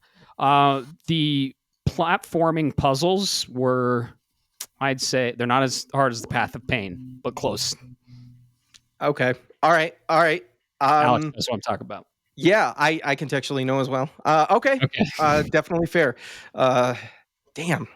Yeah. Don't try to sell that on me. I really don't need that game sold on me, gentlemen. Stop. Well, guess what? I'm gonna sell it. Yeah, he is. Yeah, you are. And lastly, it was a huge Metroidvania. The map was awesome, and I was just like, "Oh, this is still going." Super unique levels too. So, yeah, that was my number 4. So, I'm glad that's higher up on your list, Bob. Yeah, absolutely. Well, speaking of number 2s, I know I can't be called out, so I'm going to take it away to you now, Matt, because mine was We'll go to you. So number 2 is one of 2 of the genre names, Metroidvania, and it's Castlevania, and it's my favorite Castlevania of all time. That's Castlevania Symphony of the Night. Is this on any list? No, I actually refrained from putting any Metroid or Castlevanias on my list just out of premise. Wow, that's impressive. No, I played it later, so I knew it was going to be on your list. I left it wide open for you, man. Yeah, that's what she said. I played it originally on the PlayStation 1. It released on PS1, Konami, and it follows Alucard. I don't want to spoil anything, but he's a really fucking cool character that's half vampire, half human. He's got he's got an awesome backstory. It's pixel art mixed with 3D graphics because at the time PS1 could do 3D renderings, so it's mainly pixel art, but it has some 3D aspects to the pixel art. This fucking soundtrack is probably one of the greatest of all time. It's just a masterclass in the genre and my favorite Castlevania of all time. So awesome combat. It's got the RPG system, really cool story. And yeah, I own the Black Label PS1 version. Yeah, I think this is in my top 10 favorite games of all time. I think we talked about it. But yeah, I mean, incredible game. They re-released. I played it 3 times. I played it on XBLA. I played it on the edition for PS4 that comes with the Richter's story. What the fuck is it called? It's escaping me. Anyway, I recently played it, platinumed it, and yeah, incredible Castlevania. I was hoping that the anime would visit some of the aspects of Symphony of the Night, but they didn't. So this paved the way for all of the wonderful DS games. This paved the way for Dawn of Sorrow. This paved the way for every 2D, 2.5D Castlevania. This was like, ahead of its time. So I think it was like the 6th or 7th entry in the series, but this was the fucking pinnacle of the series. So yeah. So Symphony of the Night for me, like I said, I didn't want to touch any Castlevanias or Metroids just out of premise because there's 2 specific titles, one from each, that for me are the period end of story genre defining games. Yep. Symphony of the Night is one of them. Hell yeah. Dude, it is I'm being completely objective here. It is the best Castlevania period end of story. Mm-hmm. It is Symphony of the Night was the first one that gave us the premise of the Metroidvania or the Vania side of the Metroidvania genre. Mm-hmm. Okay, that's an undisputable fact. And god damn, it has aged phenomenally. Mm-hmm. You can look at any modern pixel art game now, Blasphemous 2, like I mentioned. You can look at Symphony of the Night and tell me they're not inspired by each other. Right. Or one isn't inspired by the other. It's clear as day. Yep. Requiem. It's called Castlevania Requiem. And the best way to play Symphony. I mean, best way to play is original hardware with the original disc, right? But if you don't have original hardware, like a lot of people don't, PS4, digital, physical, whatever, Symphony, Castlevania Requiem. It has Symphony of the Night and Rondo of Blood. Rondo of Blood is really, really hard. It's also a good game too, though. Oh, incredible game. Follows Richter, one of the best Belmonts. And yeah. And honestly, I hate to say it, but I don't think Castlevania actually missed on any games, if I'm being completely honest. Mirror of Fate was fun. And yeah, it was a game. Castlevania definitely missed with Lords of Shadow too. We don't talk about it. I forgot that existed. Yeah, you're right. Yep, we all do. I wish everyone did. It's so bad. I love Lords of Shadow. It went away from the Metroidvania aspect, went 3D action adventure platformer. Loved it. Had an incredible story that was very heavily Castlevania and it explained a lot. But yeah, Castlevania missed a couple times, but typically Castlevania games on point. And Symphony of the Night, best one. In my humble by far. Yeah. By far. It's not just your opinion. I think that's pretty unanimous, man. It is. It's unanimous. It's one of the best soundtracks. But I mean, Dawn is up there for me too. So, and then I'd say, third one, probably Order of Ecclesia. Pretty fair. Yeah. Pretty fair. Yeah. So if I may, Super Castlevania is pretty damn good too. Yep. Oh, yeah, it is. If I may, just because I didn't play Symphony of the Night originally when it launched, I went back later. Because my PlayStation was my RPG machine. Yeah. My PSX was we don't have to go into that diatribe. Yep. But I did remember, you said Castlevania never misses. I don't know. I want to get your judgment. I want to get your judgment because I have a cartridge laying here, and I should have grabbed it. Castlevania: Legacy of Darkness. I want you to, talk about that one for me. Lament of Innocence. There were 2 PS2 games that released. So yeah, I didn't say Castlevania never misses. I said Castlevania rarely misses. Okay, all right, fair enough. I'm just curious. I wanted to see if I'm remembering that game correctly. Right. And I don't want to step on anybody's I want adjustment and say, hey, do I need to go back to this, or did I? Lament of Innocence was okay. Curse of Darkness, not great. And then, of course, we have the Game Boy Advance games. Circle of the Moon, Area of Sorrow. Yeah. So, yeah, they got some stinkers in there. Judgment was bad. Judgment? Yeah. Okay. Yeah. I just remember Legacy. I remember that 64 game, man. Yeah, I have a copy of it. That's what I'm saying. I have a copy of it. Rare copy. Yeah. Really? Oh yeah. Look at that price. I think it's like $100 loose. What? Yeah. Yeah. Yeah, it's I'll crazy. Check that up it's sometime. So bad. It's all right. Man, I have it because I remembered that and I thought it was a meme and I was like, haha, it's the one that wasn't that great. Mm-hmm. If it's actually got some value, fucking score. Thank you. Yeah. Yep. It definitely does. Yeah, Symphony of the Night, goated. Mm-hmm. All right, Alex. Number 1. We all know it. You can skip me because I can go on for a long time about this one. I don't want to skip you. This is your number 1. Okay. I fucking love this game too. So number 1, it is the bane of Bob's existence, apparently. It's Hollow Knight. The original Hollow Knight. The game that he can't finish. Refuses to finish. Called out. I'll join him. Finish. Bob, you should finish it. When? Now. We're gonna start having beer nights at my house, and you can start playing that on my goddamn PS4. You will finish that game, Bob. So, wait, if I could be forced to do a backlog, which one do I get to choose for you, gentlemen? That might be a fun thing. Let's do that every year. Yeah, that would be pretty fun. I'm gonna get flamed for that though. So yeah, Hollow Knight, dude. What can I say? I hate to say it. It's the father of modern, or I guess the godfather, honestly, of modern Metroidvanias. You can't play a Metroidvania that's come out since Hollow Knight that isn't clearly inspired by it now. And it did a lot for the genre. It was defining. Yeah, dude, the soundtrack's phenomenal. The gameplay's phenomenal. Everything about the game is memorable. Even though I speedrun it and I finish it in 2 hours every single time I play it now, it it's phenomenal. Absolutely phenomenal. But I'm gonna limit myself on what I'm gonna say so I don't talk about it for an hour. The DLCs are great. They don't miss. The Pantheon of Hollow Nest is phenomenal. It's a much needed challenge, in my opinion. Dude, the actual final boss in the game, phenomenal.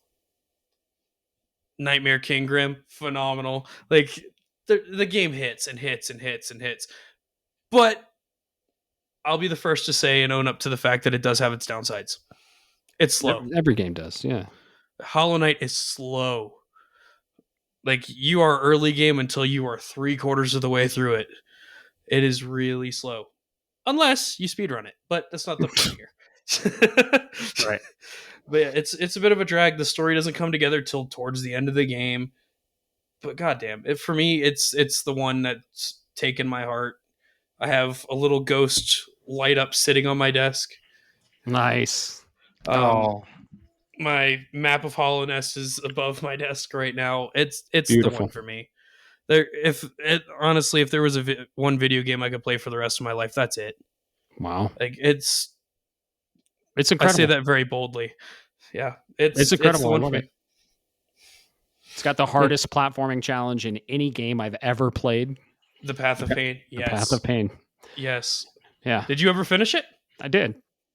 Dude. I finished the Path of Pain. I didn't platinum the game because I just couldn't do the Pantheon of Hollow Nest. But I recently did beat the first DLC, Nightmare King Grim. The boss design and the level design in this game is just next level for sure. Mm-hmm. I love the shit out of this game. This is one of the reasons I was so excited for Silksong, because Silksong was originally announced as DLC for Hollow Knight, but they had so much there that they're like, we're probably going to make a whole nother game. So yeah, Hollow Knight started what we have with Silksong. So I do think Silksong is a better game. I think it is.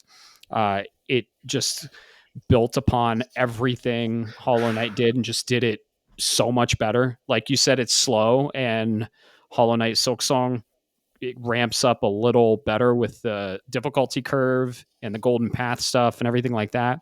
Yeah, Hollow Knight easily in my top 10 Metroidvanias of all time.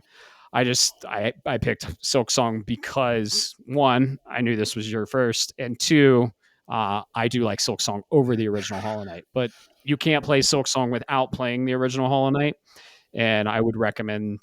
It's very hard, but I recommend this game to anyone. Mm-hmm. And just, God, it's gorgeous. It's fun to play. It's brutally tough. Yeah, love it. And honestly, my love for the original Hollow Knight might be why I don't like Silksong as much, if I'm being completely honest. Like, I think I very fondly remember messaging you, because you were playing it at the time too. Nothing but bitching and complaining on my end, because the game was way harder because I couldn't play like the knight. Mm-hmm. Right. But I had already, I've a couple thousand hours in on regular Hollow Knight now, so it's regular. Like, Silksong for me is just, it's entirely different, and it took a lot of getting used to, and I'm still not used to it. Right. I bet, dude, 1,000 hours. Yeah. That's I can tell you exactly how many.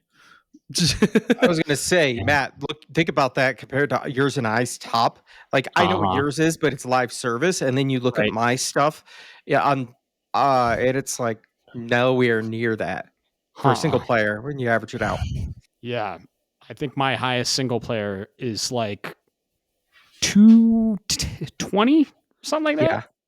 Yeah. Okay, so I have 2,231 hours on the Steam port of the game. Holy shit, dude. I also have it on PlayStation, and I have a few hundred hours in that as well. Wow. So, yeah. Holy shit. And that's impressive. And that's why I love to hear that it's your top, man. This is not... It would take a lot. It would take a massive game to get rid of that for me. Wow. That's more hours than I have in Destiny combined. Jesus. I have a problem, man. This could be Sounds like my a intervention. Sounds like a solution to me. Yeah, honestly, it might be. Yeah. Dang. Damn. Yep, one of the greats, man. One of the greats. I have a little ghost statue. I have a hornet statue next to him. One of the greats. Yep. Incredible game. Yep. Highly recommend it. I'm going to be hunting down the fan gamer booth at MagFest solely because of Hollow Knight. Yep. Yep. We're going to go to the merch first thing because that's what goes first. Mm-hmm. Yep. All right. I guess I got an honorable mention then. Yeah. Yeah. Your number one was Bloodstained.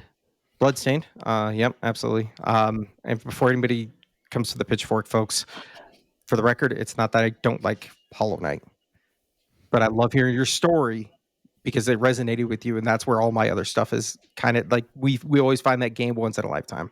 But Hollow Knight is not for everyone. It is a Souls-like. I could even consider it a Soulsborne. It's ridiculously fucking challenging. Like, it's one of the hardest games I've ever played. It is harder than Silksong, in my opinion. Yes, it is brutal. It is really brutal. But maybe back when I first played it, I guess. Yeah, no, right. And nowadays, not so much at all. 2,500 fucking hours in this game. Of course, it's going to be easier than Silksong.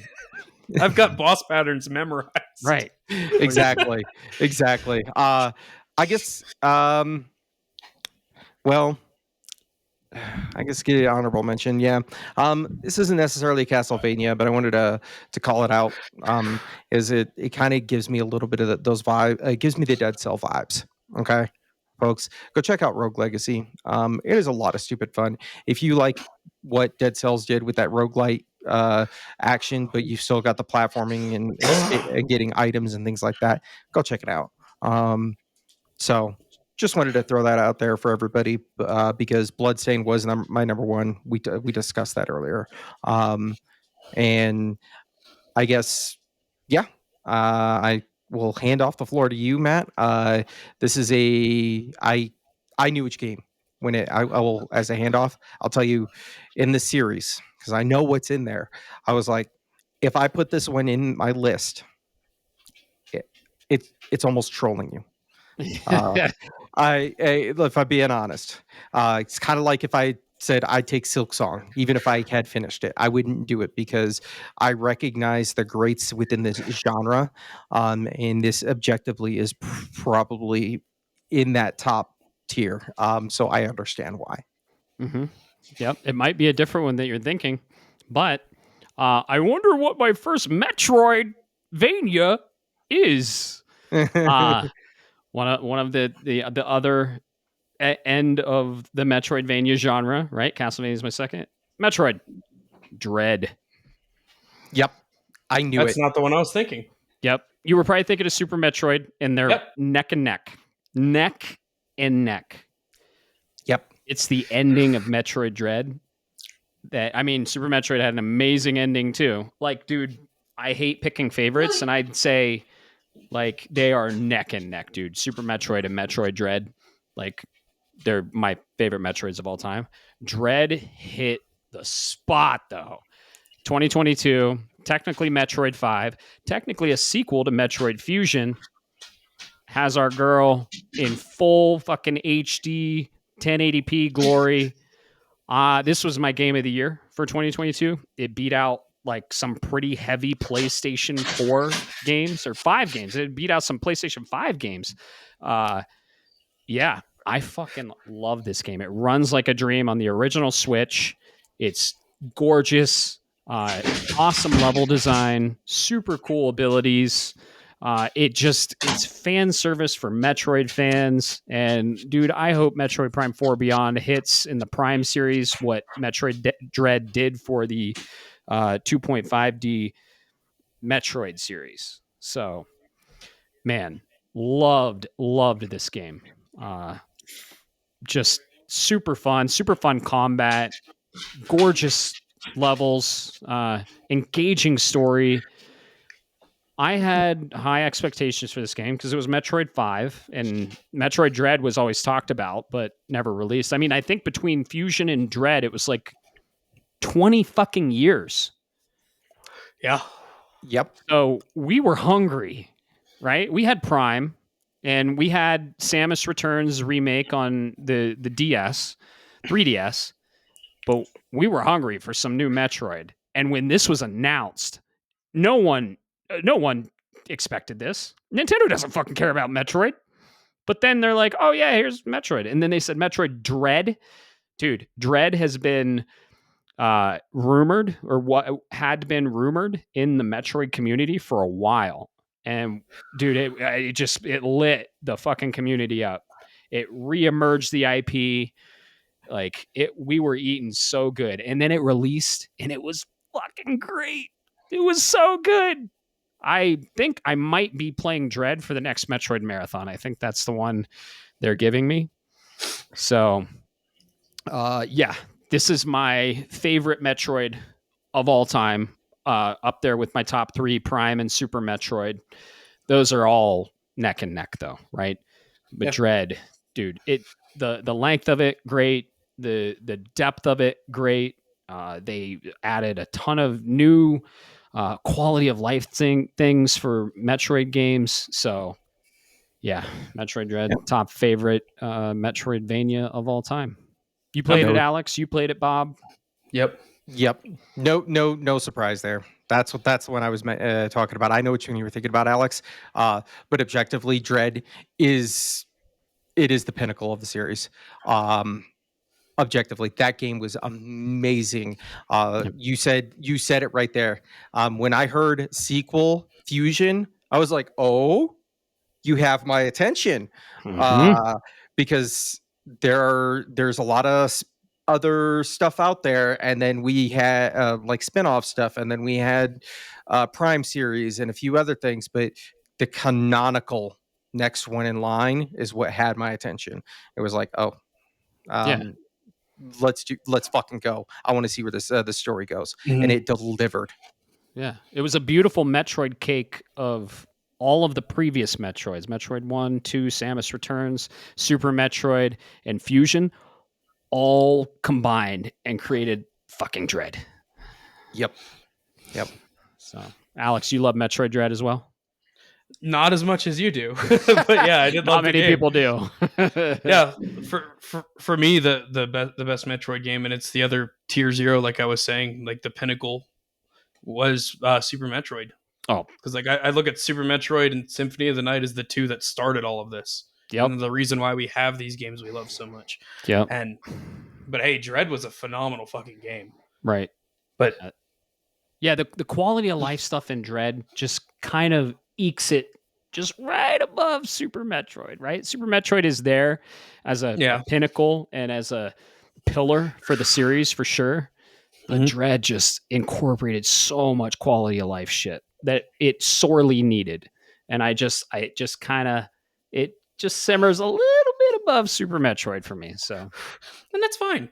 Yeah. You're not the first person I've heard that from either. Yeah. It's not the one I thought you were going to go with, but hey, color me surprised. That's crazy, right? Like it came out 3 years ago and it's my favorite Metroid. Like they nailed it. They fucking nailed it. So, yeah. I mean, my favorite Metroid came out before I was born, so hey. Nice. Yeah. So why you love the genre, to see it grow and to not get stale. Exactly. It definitely was it was a perfect fusion, if you will. Yeah, and I love to see all these Metroidvanias emerging. Speaking of, did you guys have any other honorable mentions? I can rapid fire mine. I have like 7 more. I mean, not of different IPs. I had other ones within similar IPs for their. Gotcha. Yeah. Like you called about Order of Ecclesia earlier. Just another one in that that handheld series that kept Castlevania going through its rougher periods, if you will. Yep. How about you, Alex? Okay, so there's a lot. Dude, Pseudo Regalia is a really good indie one that a lot of people missed out on. It's like a $6 game on PC, but I think it is PC exclusive. I've got I'm trying to name off ones that I don't think will be on y'all's. Shantae, Half Genie Hero. Mm-hmm. Classic. That's another really good one. Cave Story Plus. Yep. Another good one. There's so many. Toho Luna Nights. I'm just a massive fan of the Toho Project games, so Luna Nights was a lot of fun for me. Yeah. But stuff like that. Yeah. Song of the Deep. Really cool. I think originally on XBLA or PSN, just a small little indie. You're in a submarine and you're like exploring the ocean. And it's a Metroidvania. Yeah. Axiom Verge, very heavily inspired by Metroid, made by one guy, Thomas Happ. Amazing pixel art, 16-bit or 32-bit, I think. 32-bit. 32-bit. Inspired, 32-bit inspired. A really, really cool, heavily inspired Metroid game. Fist. You ever play Fist? No. It's F.I.S.T. You're a rabbit with a big old fucking fist, like a mechanical fist. That's a really cool Metroidvania. I loved that game. I platinumed all these, by the way. One recently made by another one person and published by Donkey, Animal Well. Did you play Animal Well? That one was actually really surprising for me. Me too. Has no combat. Like it's, I know. Like it's phenomenal. Yeah, really? it's a Metroidvania puzzle platformer. Yes, and it's super fun. Yeah, no combat. Really you're just running away from things. I kind of a Metroidvania survival horror. Yeah, okay. Honestly. All right, I might have to check that out. When you're done with your list, I got a judgment question for the community on something. I've got another one too. Guacamelee 2. That's on my list. It's also awesome combo fighter made by Drinkbox Studios. Luchador, you're a luchador, and I had a blast with that game. So what do you got, Bob? All right. I'll finish mine after you. Okay. So I need to know, would you, under your strict guidelines, because you are the person for this, and I like 2D platformers, but I think there is a line when they become a Metroidvania and when they don't, would you consider The Messenger on that list? Oh, yeah. I think so. Because The Messenger is fucking phenomenal. That was one I recently platinumed, I think this year. And holy crap.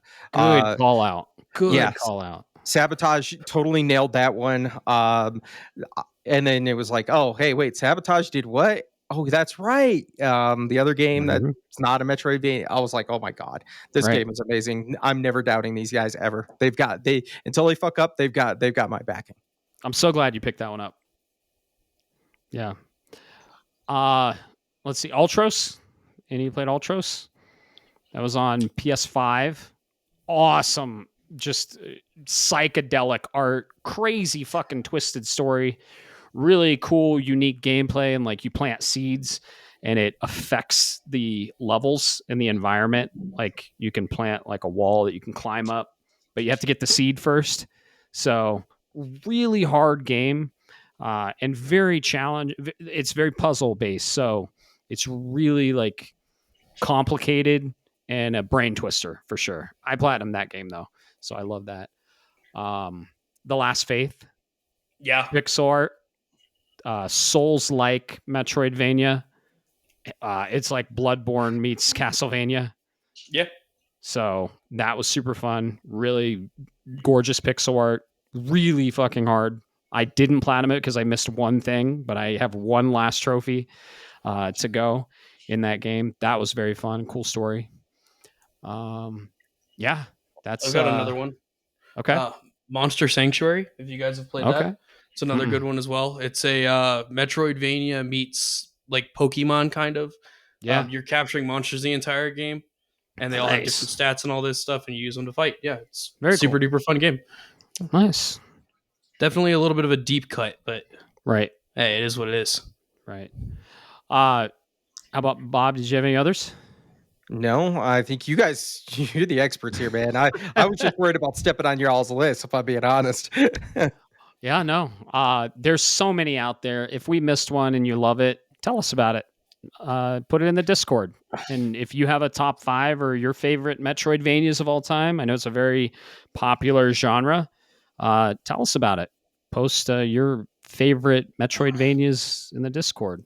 Let's talk about it. It's one of my favorite genres. I could talk about it for hours. So if you want to talk about it, hit me up on the Discord. We're on there. We're all on there. So I'm Neo Charge. Bob is Leon Lion Hartley, and Alex is Oracle Mike. So yeah, that was fun. That was super fun. I'm glad we did this episode. It's been a long time coming for sure. So, Alex, do you want to tell people where they can find you and where they can find your music and what you're doing, and just tell people about you? You're not a regular on the show, so this is your chance to tell people where they can find you. All right, so on Steam, I'm Goat Lord Triobix. I'll put that in the Discord for people that don't want to try and spell that out. That's why I called you the Goat Lord. Yeah, on PlayStation, I am Gundam ASWG08, which is really hard to spell out for people. There's a lot of underscores in there. There's a 4 replacing an A in Gundam because you can't say Gundam, apparently. Yeah, my music, I'm BA Select Start on everything except for Apple Music. I'm Select Start on there. Yeah, it's pretty much it for me. Cool. Awesome. Yeah, we love having you on the show.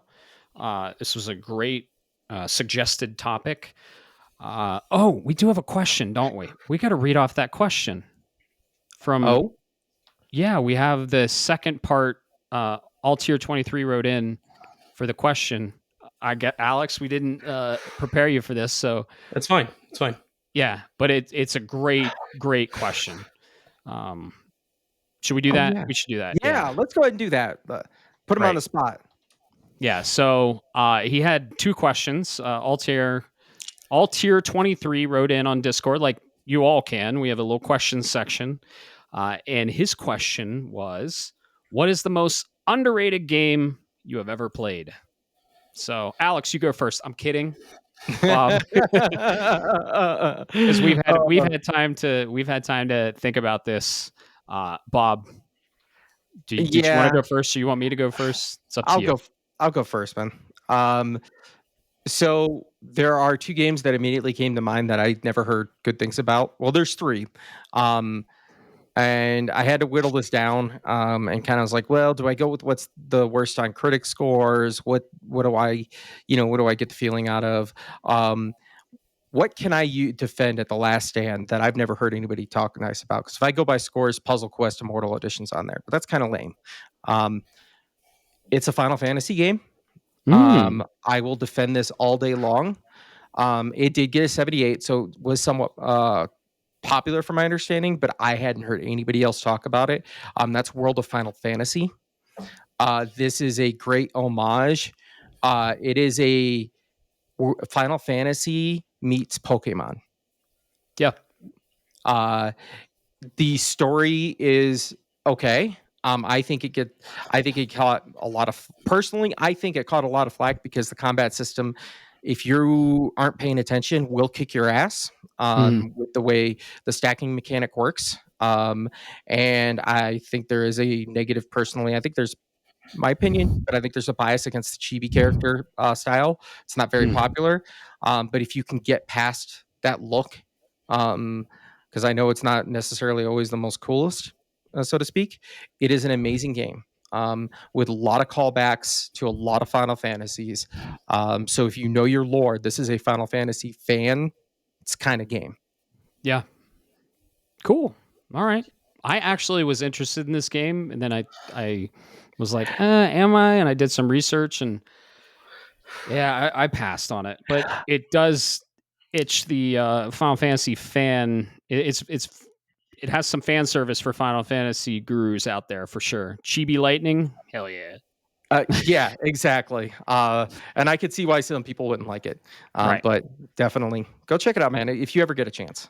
Right. Yeah. And this is an awesome question regarding like the subjective nature of games, right? Even though these games we're talking about scored super low on OpenCritic, like the majority of gamers hated them or didn't like them, they hold a special place in our hearts and we love them. Mine actually got a 68 on OpenCritic. and it's from one of my favorite IPs. Usually a really underrated IP. So it's Darksiders 3. So that yeah, makes really tell me, because I don't know about these games, but yeah. I've heard of them, and I heard there was some fuss in the community. So what? Yeah. Sell me, man. Well, I think it's a combination of things, right? So Darksiders made by THQ Nordic, and they range, right? So there's 4 games in the series. Darksiders 1 is a Zelda clone. It's a good Zelda clone. You have dungeons. You get like items that in the dungeons, and there's a boss at the end. Darksiders 1, Zelda clone. Darksiders 2, completely flip the script. You follow war. So, okay, Darksiders follows the 4 horsemen of the apocalypse: war, death, fury, and strife. Kind of a deviation from the like mythology of the real horsemen, but it's great. And you're in the post-apocalyptic setting. So war is in 1. Darksiders 2, you follow death. And it's a lot like a third-person Elder Scrolls. It's heavy RPG, open world. Loved it. But with Darksiders 3, they flipped the script again, and it's a Souls-like. So, and it follows Fury. So War has a huge sword and a big gauntlet. Death has scythes and magic. Fury has a fucking whip, an elemental whip, and you get different elemental weapons throughout the game. And there's like little puzzles with each enemy. So, and then Darksiders Genesis, that follows War and Strife, is a top-down Diablo-like game. Oh, So if they keep flipping the script and flipping the genre, the 4 games are nothing alike. The story, though, is incredible, and they're all the same when it comes to story and characters and everything like that. Dude, the Darksiders games are amazing, and they're so underrated. Great story, great gameplay. It's fresh gameplay every iteration. So, yeah. It's an easy Souls-like game if you play Souls-likes, but it's very hard if you haven't. And when people went into a Darksiders, like, oh, another RPG open world or another Zelda, and they got slammed with a Souls-like, they're like, fuck this shit. Mm-hmm. So it's kind of a bait and switch, but I loved it. Okay. All right. Definitely. Man. Yeah. Backlog. Dude, oh my God. Well, Darksiders 4 is coming out soon. It's the 5th in the series. And you're going to be all 4 of them. And we've been waiting on this. The ending. Yep. So here's the crazy part. 1, the ending is the ending for all the games, because 1 takes place, then the ending happens. Then 2 takes place when 1 did. Then 3 takes place when 1 did. Genesis takes place when 1 did. And that ending sets up 4. Oh, that explains why you're interested, because how are they going to flip the script again when they already have it? Oh, I love this concept, dude. Yeah. Damn it. Dude. I know. Right, I need Darksiders. Darksiders 1 is a Zelda clone. It has its moments. It has its bad moments too, but I think you would love it. And then you're a big fan of Elder Scrolls, I think you would love too. I'm just saying, Bob. Don't sleep on these. All right. It's on my list. Okay. All right. Alex, most underrated game you've ever played. The silence is deafening. I know, right? For me, it's just because of how much I love it, and I don't ever hear people talk about it. It may have been relevant at the time when it came out, but it definitely isn't anymore. Sacred 2. If anybody remembers those games. I loved that game. I have Sacred 2 Gold. I have a copy of Sacred 2 Fallen Angel for PS3. Love the games. Love the whole franchise. And it kind of fizzled out, unfortunately. Oh, I do remember. This was a PC game way long ago, man. You scratched an old piece of my my brain. Yeah. Especially that second one. I recognize that box art. Holy crap, dude. Core memory unlocked. I totally forgot about this game. Very cool. It's It's specifically Sacred 2 for me. That was the one that I think I played the most. I have Sacred 2, Sacred 2 Fallen Angel, which I guess was 2 with the Seraphim DLC. And then Sacred 3, I think it's called Sacred 3. Okay. I'm checking on my Steam right now. Yeah. I recognize these Sacred from 3. Yep, Sacred 3. Very cool. Very cool. And Sacred 3 came out in 2014. Oh wow, gotcha. What kind of game is it? What genre? What do you do? It's a top-down RPG most of the time. Okay. Other times you role play as the victim. So it's kind of like, yeah, it's a top-down RPG. You pick your class, make your character, you play as the same character through the story the whole way through. Yeah. It's one of the first games I ever played with skill trees. So you like had full customization over your builds for everything. Gotcha. The soundtrack was really memorable. The art style to me just sticks out for the time. Yeah, great game. Nice. Very cool. Very cool. Beautiful question. Altier 23. Thank you That's so a much. rough one. Yeah. Yeah. Can we go back to food questions? Right, yeah. No, if you have questions you want us to read off on the show and answer them for you at the end of the show, just put your questions in the questions channel on our Discord. We read them. We love them. And we look forward to hearing more questions from our community. So that's what we do over there. So yeah, what do you say we get the hell out of here? That was a fun episode. We ended it just right. And anything else you guys want to say before we get the fuck off here? All right, cool. Well, this has been episode 29. We really appreciate you guys listening. Thank you so much for everyone that's part of the community, talking games, playing games. That's what we love. And we're here for you all. So thanks so much. Have a great rest of your day or evening or night or whenever the fuck you're listening to this. Peace. Peace.